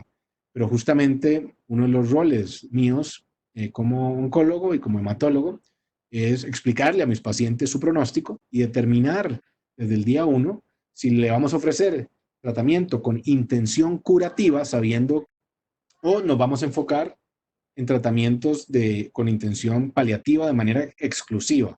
Entonces, creo que todos los pacientes se benefician de tratamientos paliativos, pero yo creo que si yo tengo un paciente de 75 años con cariotipo adverso, pues muy probablemente yo lo que voy a hacer es tratar de explicarle a ese paciente de que en su caso particular no tiene mucho sentido ofrecerle quimioterapia de inducción porque su riesgo de mortalidad va a ser altísimo, su riesgo de recaída va a ser altísimo y su pronóstico a 5 años va a ser pésimo. Y que tal vez tiene sentido enfocarnos en un manejo paliativo de manera exclusiva. ¿Correcto? No sé si es el punto adecuado. Ok, pura vida. Ok, ¿cómo vamos de tiempo? Me quedan 20 minutos para terminar esta clase. Ok, ¿qué es lo que les estoy enseñando aquí? Esto es un estudio de muchos que se han hecho en el año 2008, que justamente valoró cómo están los cariotipos, digamos, en todos los pacientes con AML. Este estudio incluyó cientos de pacientes con AML y los clasificó según su cariotipo. Entonces, ven, aquí vienen diferentes translocación 821, inversión 16, 1123. Estos que acabo de mencionar eran los que estaban en verde arriba. Pacientes con cariotipo complejo de pésimo pronóstico representan 11%, aquí hay un 23%, pero el 50%, interesantemente, tienen un cariotipo normal. ¿Ok? Entonces, la mitad de los pacientes me sale que el cariotipo es normal, no tienen ninguna lesión o ninguna translocación importante a nivel de un cariotipo.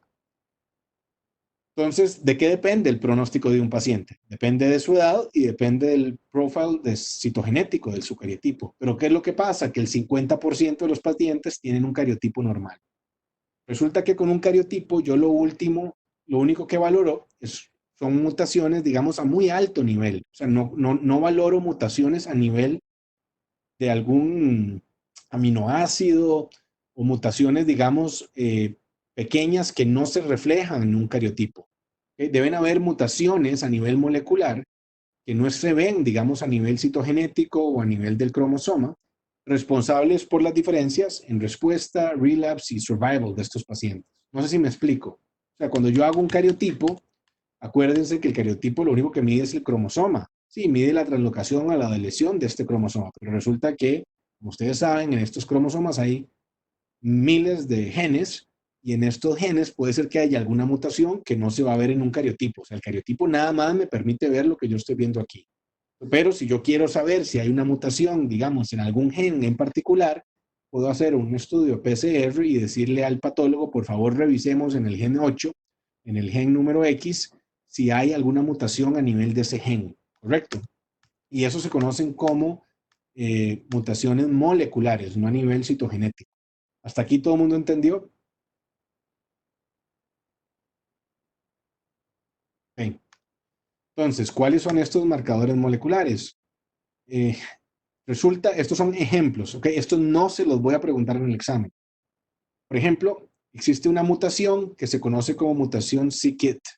Esto es un ejemplo, digamos, en estos pacientes que tenían en principio un pronóstico favorable, resulta que en este grupo de pacientes hay una mutación que cuando está presente es mala esa mutación. Este es un ejemplo, digamos, que se llama KIT mutation, que se hace en este grupo de pacientes cuando yo pido cuando me sale que en el cariotipo tenían esta translocación y resulta si el paciente tiene una mutación en KIT, el pronóstico es mucho peor. ¿Ok? Y esto es un ejemplo de lo poderoso que pueden tener estas mutaciones. Entonces, si el paciente tiene citogenética normal, Estas son las mutaciones más frecuentes que pueden existir a nivel molecular. Hay una que se llama FLT3, hay una que se llama NPM1, hay una que se llama CBPA, y el 20% de los pacientes tienen FLT3 y NPM1. ¿Ok? Esto no es necesario que ustedes se lo aprendan. ¿Okay? Aquí les estoy dando la clase que yo le doy, imagínense, a los fellows de hematología que ya son internistas en su primer día de rotación en el programa de leucemia. ¿Ok? Entonces, para efectos de ustedes, esto no es importante. Pero estos son ejemplos, ¿ok? Vean qué fuerte es esta mutación de FLT3, ¿ok? Y ahorita le voy a comentar a Carlos algo al respecto. Esto es lo fuerte que es una mutación de FLT3. Esto es el pronóstico de los pacientes que tienen cariotipos normales, pero que traen una mutación FLT3. O sea, es pésimo el pronóstico. ¿Okay? Todos estos pacientes tienen una citogenética normal, tienen cariotipos anormales, pero si tenían un FLT3, sale un pronóstico pésimo. ¿Ok? Resulta, Carlos, que existe hoy en día un FLT3 inhibitor, un inhibidor de FLT3. Entonces, hoy en día, digamos, uno de los protocolos que nosotros utilizamos durante inducción, si el paciente sale con un FLT3 mutation, es darle citarabina con antraciclina con un FLT3 inhibitor, para que tengas una idea cómo vamos modificando estos protocolos de inducción. Pero como el pronóstico de este paciente es tan malo a largo plazo, todos los pacientes con un FLT3 mutation, cuando llegan a consolidación, les hacemos un trasplante. ¿Okay? ¿Quedó claro esos ejemplos o no? Lo quise pasar rápido a propósito, porque no quiero que se peguen en el detalle. Nada más quiero que entiendan el big picture. Entonces, yo tengo un nuevo paciente con AML, le hacemos todos estos laboratorios, ¿okay? Para estar seguros de que el paciente no tenga un síndrome de lisis tumoral, para estar seguros de que el paciente no esté en DIC. Si tengo sospecha clínica de que este paciente puede tener un APL, le empiezo ATRA y después nosotros hacemos una biopsia de médula ósea con aspiración, en donde hacemos una inmunohistoquímica para estar seguros de que el paciente tenga una leucemia mieloide aguda. Le hacemos citometría de flujo, que eso nos ayuda a confirmar su diagnóstico. Les hacemos estudios citogenéticos y pruebas moleculares, porque dependiendo de esto, va a depender su pronóstico. Entonces, ¿de qué depende el pronóstico de este paciente? Depende de su edad, de alteraciones a nivel de cariotipo y de alteraciones a nivel molecular. Entonces, la primera pregunta es, ¿qué edad tiene su paciente? Si el paciente tiene menos de 60 años, le vamos a dar inducción de quimioterapia, ¿okay? Que esto es quimioterapia muy agresiva por un mes, y ojalá que mi paciente llegue a remisión completa. ¿Ok? Si el paciente llega, este es el ejemplo, digamos, prácticamente la inducción de quimioterapia es este régimen que se llama 7+3, que son 7 días de citarabina con 3 días de una antraciclina, que se conoce, que ejemplos de este es idarubicina o daunorubicin, ¿ok? Pero más que todo, digamos, en pacientes jóvenes, cerca del 70 al 80% llegan a una remisión completa. Esto es en base a edad. También yo les presenté en un cuadro cómo esto puede variar dependiendo del cariotipo del paciente, ¿no? Y las probabilidades de llegar a remisión. Pero prácticamente el backbone se utiliza el mismo en todos los pacientes. ¿Qué pasa si después de darle inducción el paciente sigue con enfermedad residual? Pues lastimosamente a este paciente no nos queda otro que darle un segundo ciclo de inducción. La única manera de curar a este paciente es llevándolo a remisión completa. Entonces, después de un segundo ciclo de inducción, ojalá que mi paciente llegue a una remisión completa. Porque si no llega, pues no lo puedo curar. Prácticamente este paciente debería ser referido al paliativo. Un trasplante y ese tipo de cosas no se pueden hacer hasta que el paciente esté en remisión completa. ¿Okay? Yo no tengo mucho tiempo para explicarles de trasplantes, pero en la última clase, si quieren que dé una clase de generalidades de trasplante, eso literalmente en 20 minutos les puedo dar, digamos, si estuviéramos hoy en vivo, rápido en la pizarra les escribo un montón de cosas, pero no estoy listo para hacerlo en papel ahorita y no quiero quitar mucho tiempo. Pero aquí el punto es que el paciente debe llegar a remisión completa. Y una vez que el paciente está en remisión completa, tenemos dos opciones. Bueno, cuando el paciente está en remisión completa, nosotros los clasificamos en base a su citogenética y a los marcadores moleculares. Pero les ofrecemos dos opciones, o quimioterapia de consolidación o un trasplante de médula ósea. Este trasplante de médula ósea no es un trasplante autólogo, tiene que ser halogénico. ¿A qué me refiero con un trasplante halogénico? A que es un trasplante, digamos, de un donante. no sirve la misma médula del paciente. Cuando ustedes vieron mieloma múltiple y cuando hablamos un poquito de linfomas, si se acuerdan en nuestro dibujo, esos son trastornos clonales de células mucho más maduras, donde las células madre no están comprometidas y eso prácticamente nos permite a nosotros hacer un trasplante autólogo. En estos casos, como el blasto es el que está comprometido y está mucho más cerca de la célula hematopoyética, no sirven los trasplantes autólogos. Hay que hacer un trasplante halogénico de estos pacientes. ¿Qué es lo que ocurre con los trasplantes halogénicos? Una tercera parte de los pacientes mueren como complicaciones de los trasplantes, ya sea infecciones y, por ejemplo, enfermedad de rechazo. Una tercera parte de los pacientes hacen recaída de leucemia mieloide aguda y mueren como por recaída, y una tercera parte de los pacientes se salvan. Entonces, prácticamente la mortalidad de un trasplante de médula ósea halogénico en un paciente con AML es como de un 65%. ¿Okay? ¿Y por qué es que esto lo menciono? Porque obviamente si el paciente tiene un pronóstico favorable, tal vez es mejor darles quimioterapia de consolidación, porque ¿para qué los voy a someter a un trasplante y someterlos a un riesgo de un 65% de mortalidad cuando el paciente no tiene, o sea, habríamos hablado que su pronóstico era 50-50, o sea, le va mejor con quimioterapia de consolidación que con un trasplante. Por otro lado, si el paciente tiene pronóstico adverso por su categoría, le va mejor con un trasplante de médula, porque su pronóstico es pésimo con quimioterapia sola. Y en estos riesgos intermedios es donde es mucho más controversial. Yo me lo brinqué rápido, pero aquí, digamos, hay un cuadro que no es de examen, pero que resume prácticamente toda la estratificación del riesgo en base a los cambios citogenéticos y a los cambios moleculares. Vamos a revisarlo rápidamente. Si el paciente tiene alguno de estas translocaciones, es de buen pronóstico y por ende debería recibir quimioterapia de consolidación si hace remisión.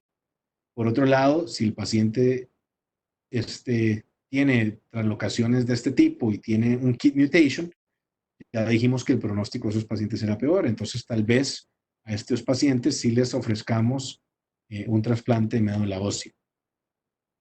Por otro lado, si el paciente tiene citogenética normal, resulta que si tiene un FLT3 mutation, ya les expliqué que el pronóstico era pésimo. Y por otro lado, si el paciente tiene algunas de estas características, tiene un pronóstico pésimo. Y entonces en estos pacientes prácticamente les damos más terapia, les damos más bien un trasplante médula, porque su pronóstico es muy inferior al 33%, que es las probabilidades de sobrevida después de un trasplante médula. Esta parte la estoy haciendo un poquito rápido porque nos estamos quedando sin tiempo, pero también porque a mí no me interesa, digamos que para efectos de ustedes, aprendan a clasificar a los pacientes en base a estas tablas. Incluso yo mismo, digamos, y estas tablas han cambiado y cada vez aparecen más marcadores, pero el concepto es lo que es importante.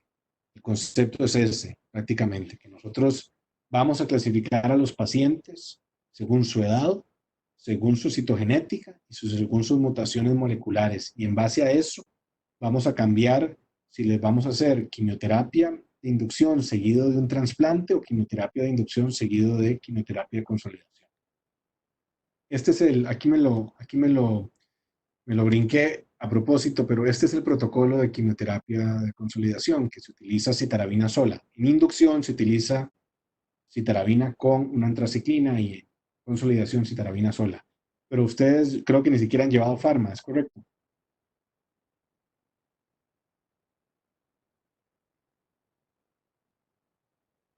Están apenas llevando farmacología, exacto.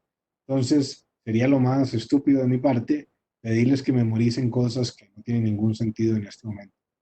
Imagínate, no ven ni siquiera antineoplásicos. Entonces, olvídense de esto en este momento y creo que conforme ustedes avancen en su carrera y vayan profundizando, yo lo que quiero es que ustedes sepan el big picture de AML, no el detalle de AML. Eso no es el objetivo mío. Memorizarse se les va a olvidar al día siguiente. Esto es una explicación de los trasplantes de médula que voy a brincar. Bien, cómo se hacen. Y este es el resumen prácticamente de lo que habíamos hablado. de prácticamente cómo manejar a estos pacientes. ¿Qué pasa si en cualquier momento mi paciente hace relapse? Lastimosamente, si en cualquier momento mi paciente hace relapse, no me queda otra que llevarlo otra vez a inducción. Se pueden imaginar, emocionalmente, médicamente, físicamente, tanto el paciente como su equipo médico estamos devastados cuando esto ocurre, porque es un esfuerzo que se hizo por llevar a este paciente a una remisión, cuidado un trasplante, que si me hace un relapse, las probabilidades de llegar aquí son mínimas, ¿no? Eh, eh, y prácticamente de ahí así es como queda esto. Voy a parar aquí, creo que eso era el mensaje importante que tenía de email.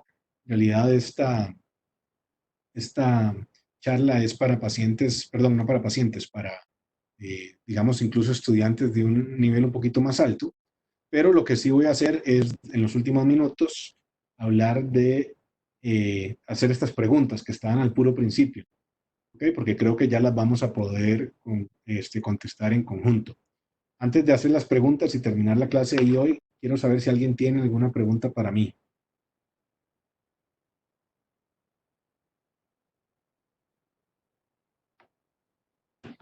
¿Cómo calculamos las dosis de Atra? Samantha, no te preocupes, eso se hace en base a peso y talla, no es tan importante.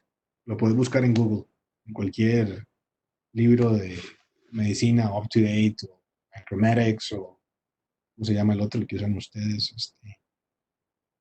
Se me olvidó. Pero eso no es importante ahorita. Doctor, si tengo una duda, si un paciente tuvo un síndrome de Atra, ¿está contraindicado el seguimiento con Atra? En realidad no, o sea, yo he tenido pacientes con Atra porque de ahí, bueno, excelente pregunta, María José. La pregunta es de ahí, si el paciente le da un síndrome de Atra, si se lo tengo que parar o cómo lo manejo. Ahí depende realmente de cuál es el riesgo de que se me muera. O sea, a veces hacen fiebre y nosotros les empezamos esteroides, pero como te puedes imaginar, de ahí, si le paro el Atra, voy a disminuir su sobrevida.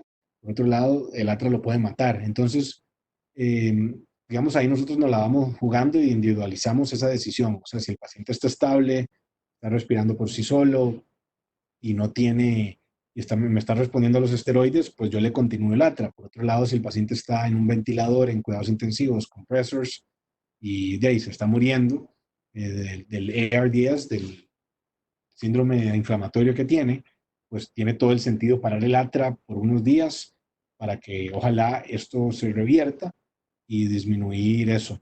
Yo no lo expliqué, pero incluso nosotros hoy en día clasificamos a los pacientes con APL en pacientes de alto riesgo y bajo riesgo en base a los leucocitos. Leucocitosis por encima de 10.000 es considerada de alto riesgo y por debajo de 10.000 es considerada de bajo riesgo. Resulta que a los de alto riesgo nosotros a veces les damos quimio más atra. Esa quimio en realidad no tiene mucho efecto sobre, sobre el pronóstico a largo plazo, pero esa quimio me ayuda más bien a producir mucha lisis y a eliminar muchos del volumen tumoral de ese paciente con la intención de que disminuya las probabilidades de que me haga un síndrome de Atra. ¿Okay? El síndrome de Atra, como lo expliqué, pues si te puedes imaginar, va a depender del volumen tumoral que tenga este paciente. Yo hablo de volumen tumoral y estamos hablando de una leucemia. Bueno, esa médula ósea tiene kilos de leucemia, si lo quieres ver de esa manera.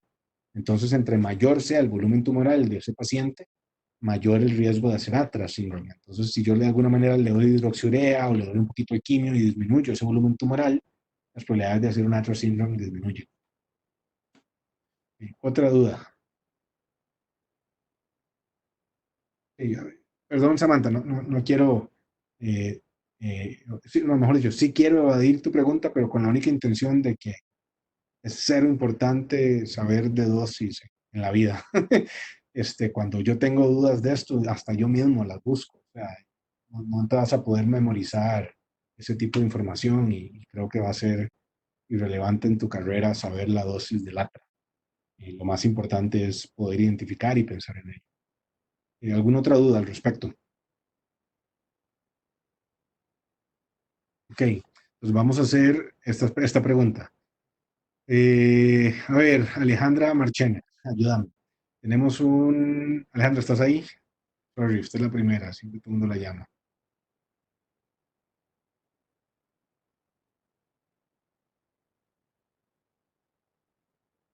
Alejandra. Alejandra Marchena.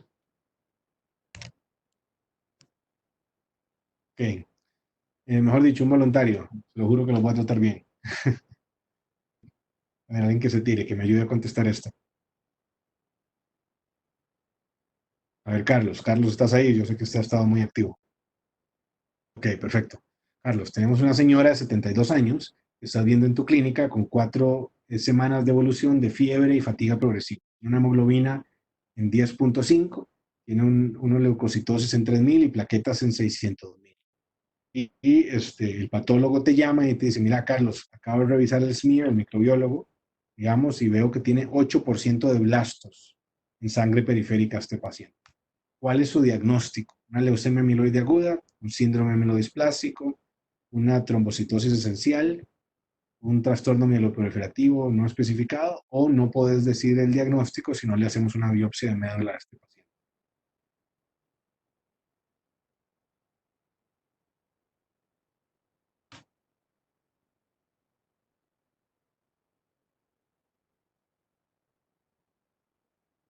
¿Okay? En realidad, la respuesta correcta es la última. No podemos decirlo sin hacerle una biopsia de médula. Carlos dijo MDS o síndrome amiloidisplásico porque él vio que había 8% de blastos. Este exceso de blastos es en sangre periférica y la definición de MDS es tener entre 5 y 20% en médula ósea. Entonces, lastimosamente, o el mensaje o la oportunidad de aprender de esta pregunta está en que, si se acuerdan, en esta tabla, que por aquí la tengo,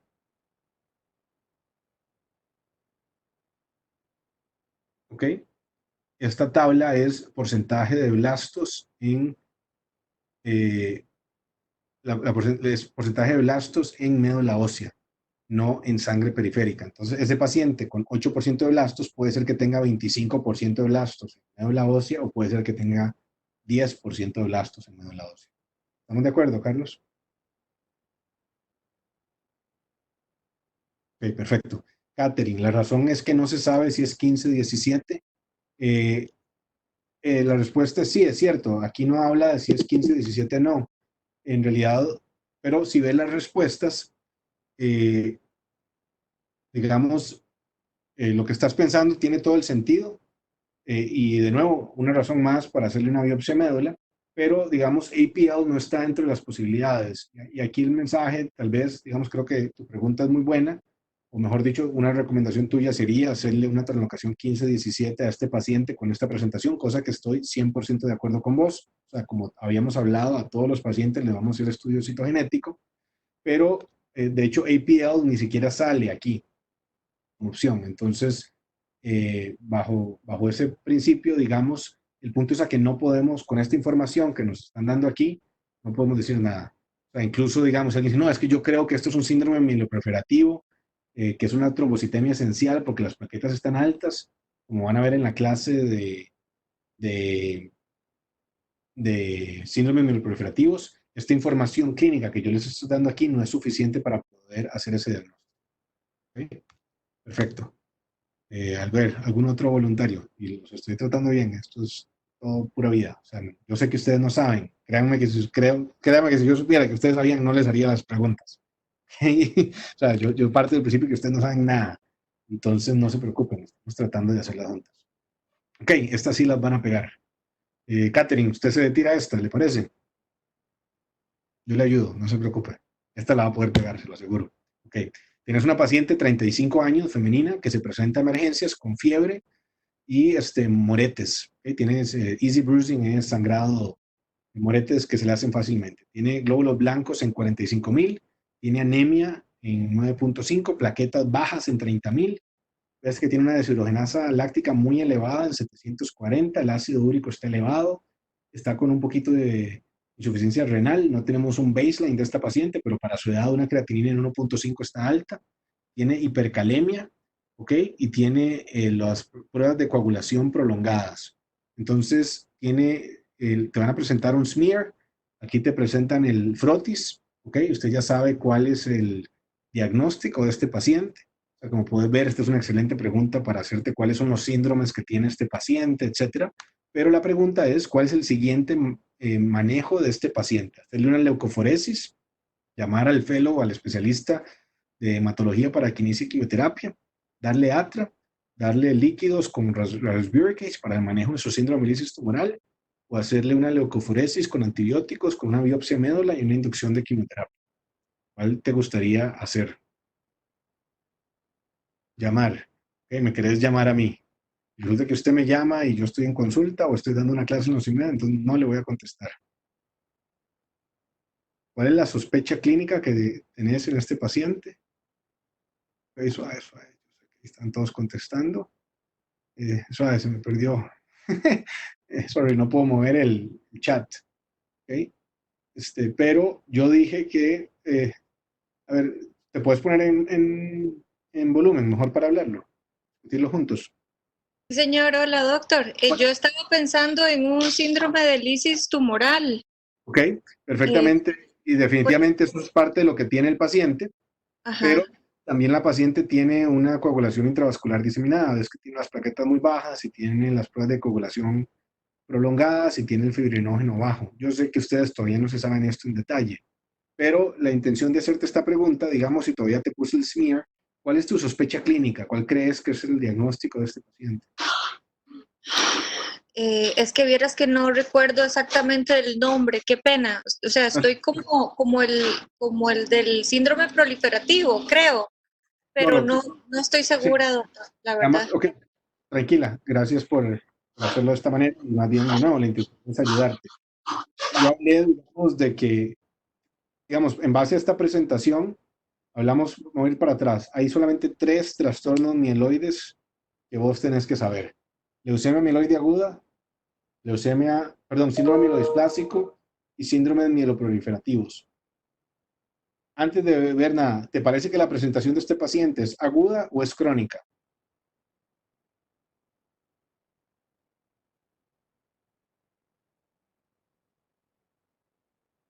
¿Estás ahí? Ponete en el speaker. Perdón por la bulla en mi casa, qué pena. Yo creo que es crónica, doctor. No, en realidad es agudo. Catherine, ves que este paciente se está presentando emergencias. No sí. está en clínica por consulta. Es cierto. Este paciente está con fiebre, está con sangrado y se está presentando emergencias. ¿Okay? Es decir, yo aquí generalmente, probablemente en una pregunta formal uno hubiera dicho, la paciente empezó con síntomas hace unos días o hace unas horas, o sea, una semana de evolución. Para mí crónico es cuando, digamos, el paciente lleva meses, ¿okay? Diciendo que se siente un poco cansado. Entonces, esto es una presentación aguda. De los 3 trastornos mieloides, solamente hay uno que es agudo, y esa es leucemia mieloide aguda, ¿correcto? Tanto el síndrome mielodisplásico como los síndromes mieloproliferativos son mucho más crónicos. Aparte, el síndrome mielodisplásico, yo dije que la edad promedio es en los pacientes de 70 años para arriba, ¿ok? Entonces, la sospecha clínica que yo quiero que ustedes tengan cuando ven a este paciente es que si bien es cierto, este paciente tiene síndrome de lisis tumoral y tiene una coagulación intravascular diseminada, es que tiene una leucemia, ¿ok? Eso es lo mínimo que deberíamos poder hacer en este punto. ¿Qué es lo que pasa? Que yo ya también hablamos de que dentro de las leucemias agudas, digamos, hay 2, la linfoblástica y la mieloide. Y hablamos de que en adultos el 90% son mieloides. Y este paciente tiene 35 años. Entonces tenemos que pensar que tiene una leucemia mieloide aguda. También hablamos que hay un subtipo de leucemia mieloide aguda que se caracteriza por presentar con coagulación intravascular diseminada y que se presenta en pacientes, a edades más jóvenes, como esta paciente en particular. Y adicionalmente te estoy dando el frotis de unos promielocitos, unos blastos de promielocitos, donde se ven los hour rods que vimos en la clase, y dijimos que cuando uno tiene una sospecha clínica de que este paciente en realidad tiene una leucemia mieloide aguda, pero para efectos nuestros, el subtipo de leucemia mieloide aguda que tiene es una leucemia promielocítica aguda, mejor conocida como APL. Y yo les dije que la mortalidad de APL es baja cuando uno la ve a 5 años, pero cuando hay una sospecha clínica de un paciente que puede tener APL, lo primero que hay que hacer es iniciarle tratamiento con atra, independientemente de todo lo después. Yo puedo entender, esto es una tricky question y estoy de acuerdo si ustedes me dicen, suave, Andrés, putis, pero también vamos a llamarlo a usted y también vamos a hacerle leucoforesis y también le vamos a dar líquidos y le vamos a dar antibióticos y le vamos a hacer una biopsia. Entonces, de nuevo, la intención de esta pregunta es justamente eso, que sea un poco tricky y ponernos a discutir de manera conjunta la importancia de esto, pero el mensaje que para mí es importante que ustedes se engraven en la cabeza es que antes de hacer nada, cuando ustedes dicen, puña, creo que puede ser APL, tenemos que empezar ATRA. Todo lo demás es secundario.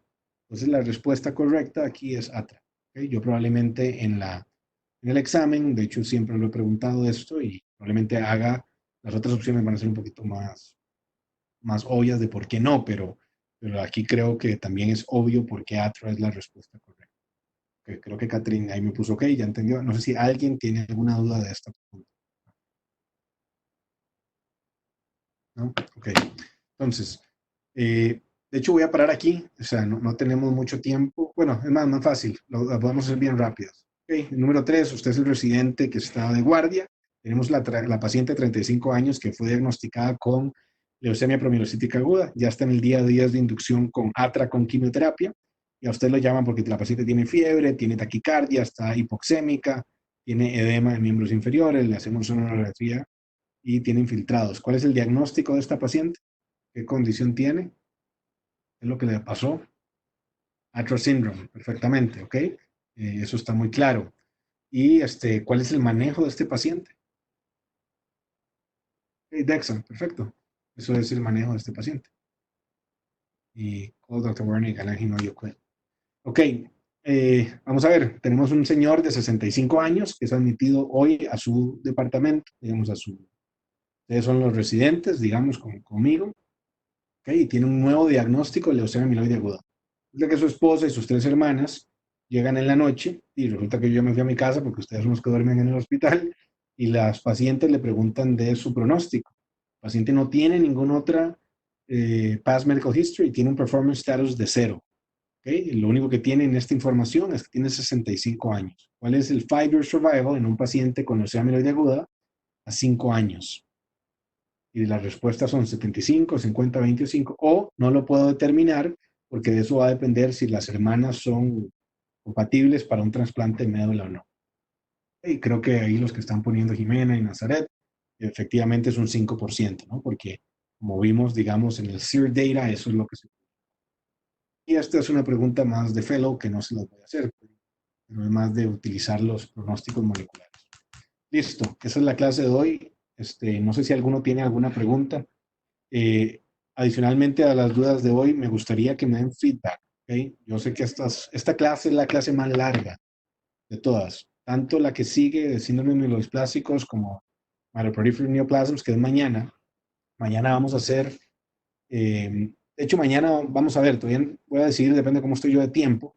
La de myelodysplastic syndrome es una charla mucho más corta, ¿ok? No importa el orden, vamos a ver las dos, pero mañana la vamos a hacer. Yo apreciaría si alguno tiene feedback, o sea, sobre las clases. Para mí lo más importante es que ustedes entiendan esto en detalle y lo entiendan como yo, y obviamente que estén aprendiendo. Yo no sé cómo son las otras clases, pero a mí sí me importa mucho que ustedes tengan eso. Entonces les voy a dejar mi email.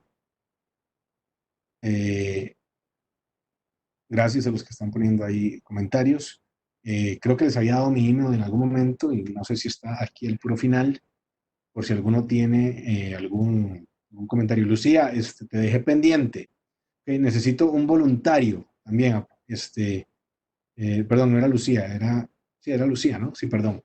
Te vamos a dejar dar la clase. Quiero otro voluntario, ocupo un voluntario para la siguiente clase.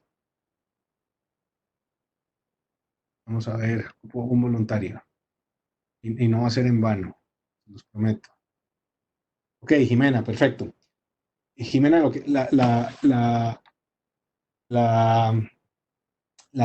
digamos, la próxima vez, cuando veamos la clase de síndrome de mieloproliferativos, es más, mañana vamos a hacer el síndrome de mielodisplásicos para darte tiempo. Okay, entonces tenés toda la semana. Yo lo único que quiero es que usted haga un slide de la historia del cromosoma Filadelfia en CML, en leucemia mieloide aguda, ¿ok? Y que nada más leas, así, puede ser en Wikipedia, de la historia de cromosoma Filadelfia, ¿ok? Muy, muy interesante, ¿ok? Entonces, si querés, me puedes escribir un email y yo te puedo pasar un artículo. Perdón, javiernic@metropolitanocr.com. ¿Ok? Pero nada más que le das un poquito de la historia que nos llama Filadelfia. Pues mañana vamos a empezar a la 1 en punto. Lo primero que vamos a ver mañana es, Lucía va a hablarnos de PNH, que es paroxismal nocturnal hemoglobinuria, o sea, muy, muy básico. Y después yo voy a dar la clase de myelodysplastic syndromes. ¿Ok? Y de hoy en 8 vemos myeloproliferative neoplasms. Bueno, un abrazo, gracias a todos, que pasen bien.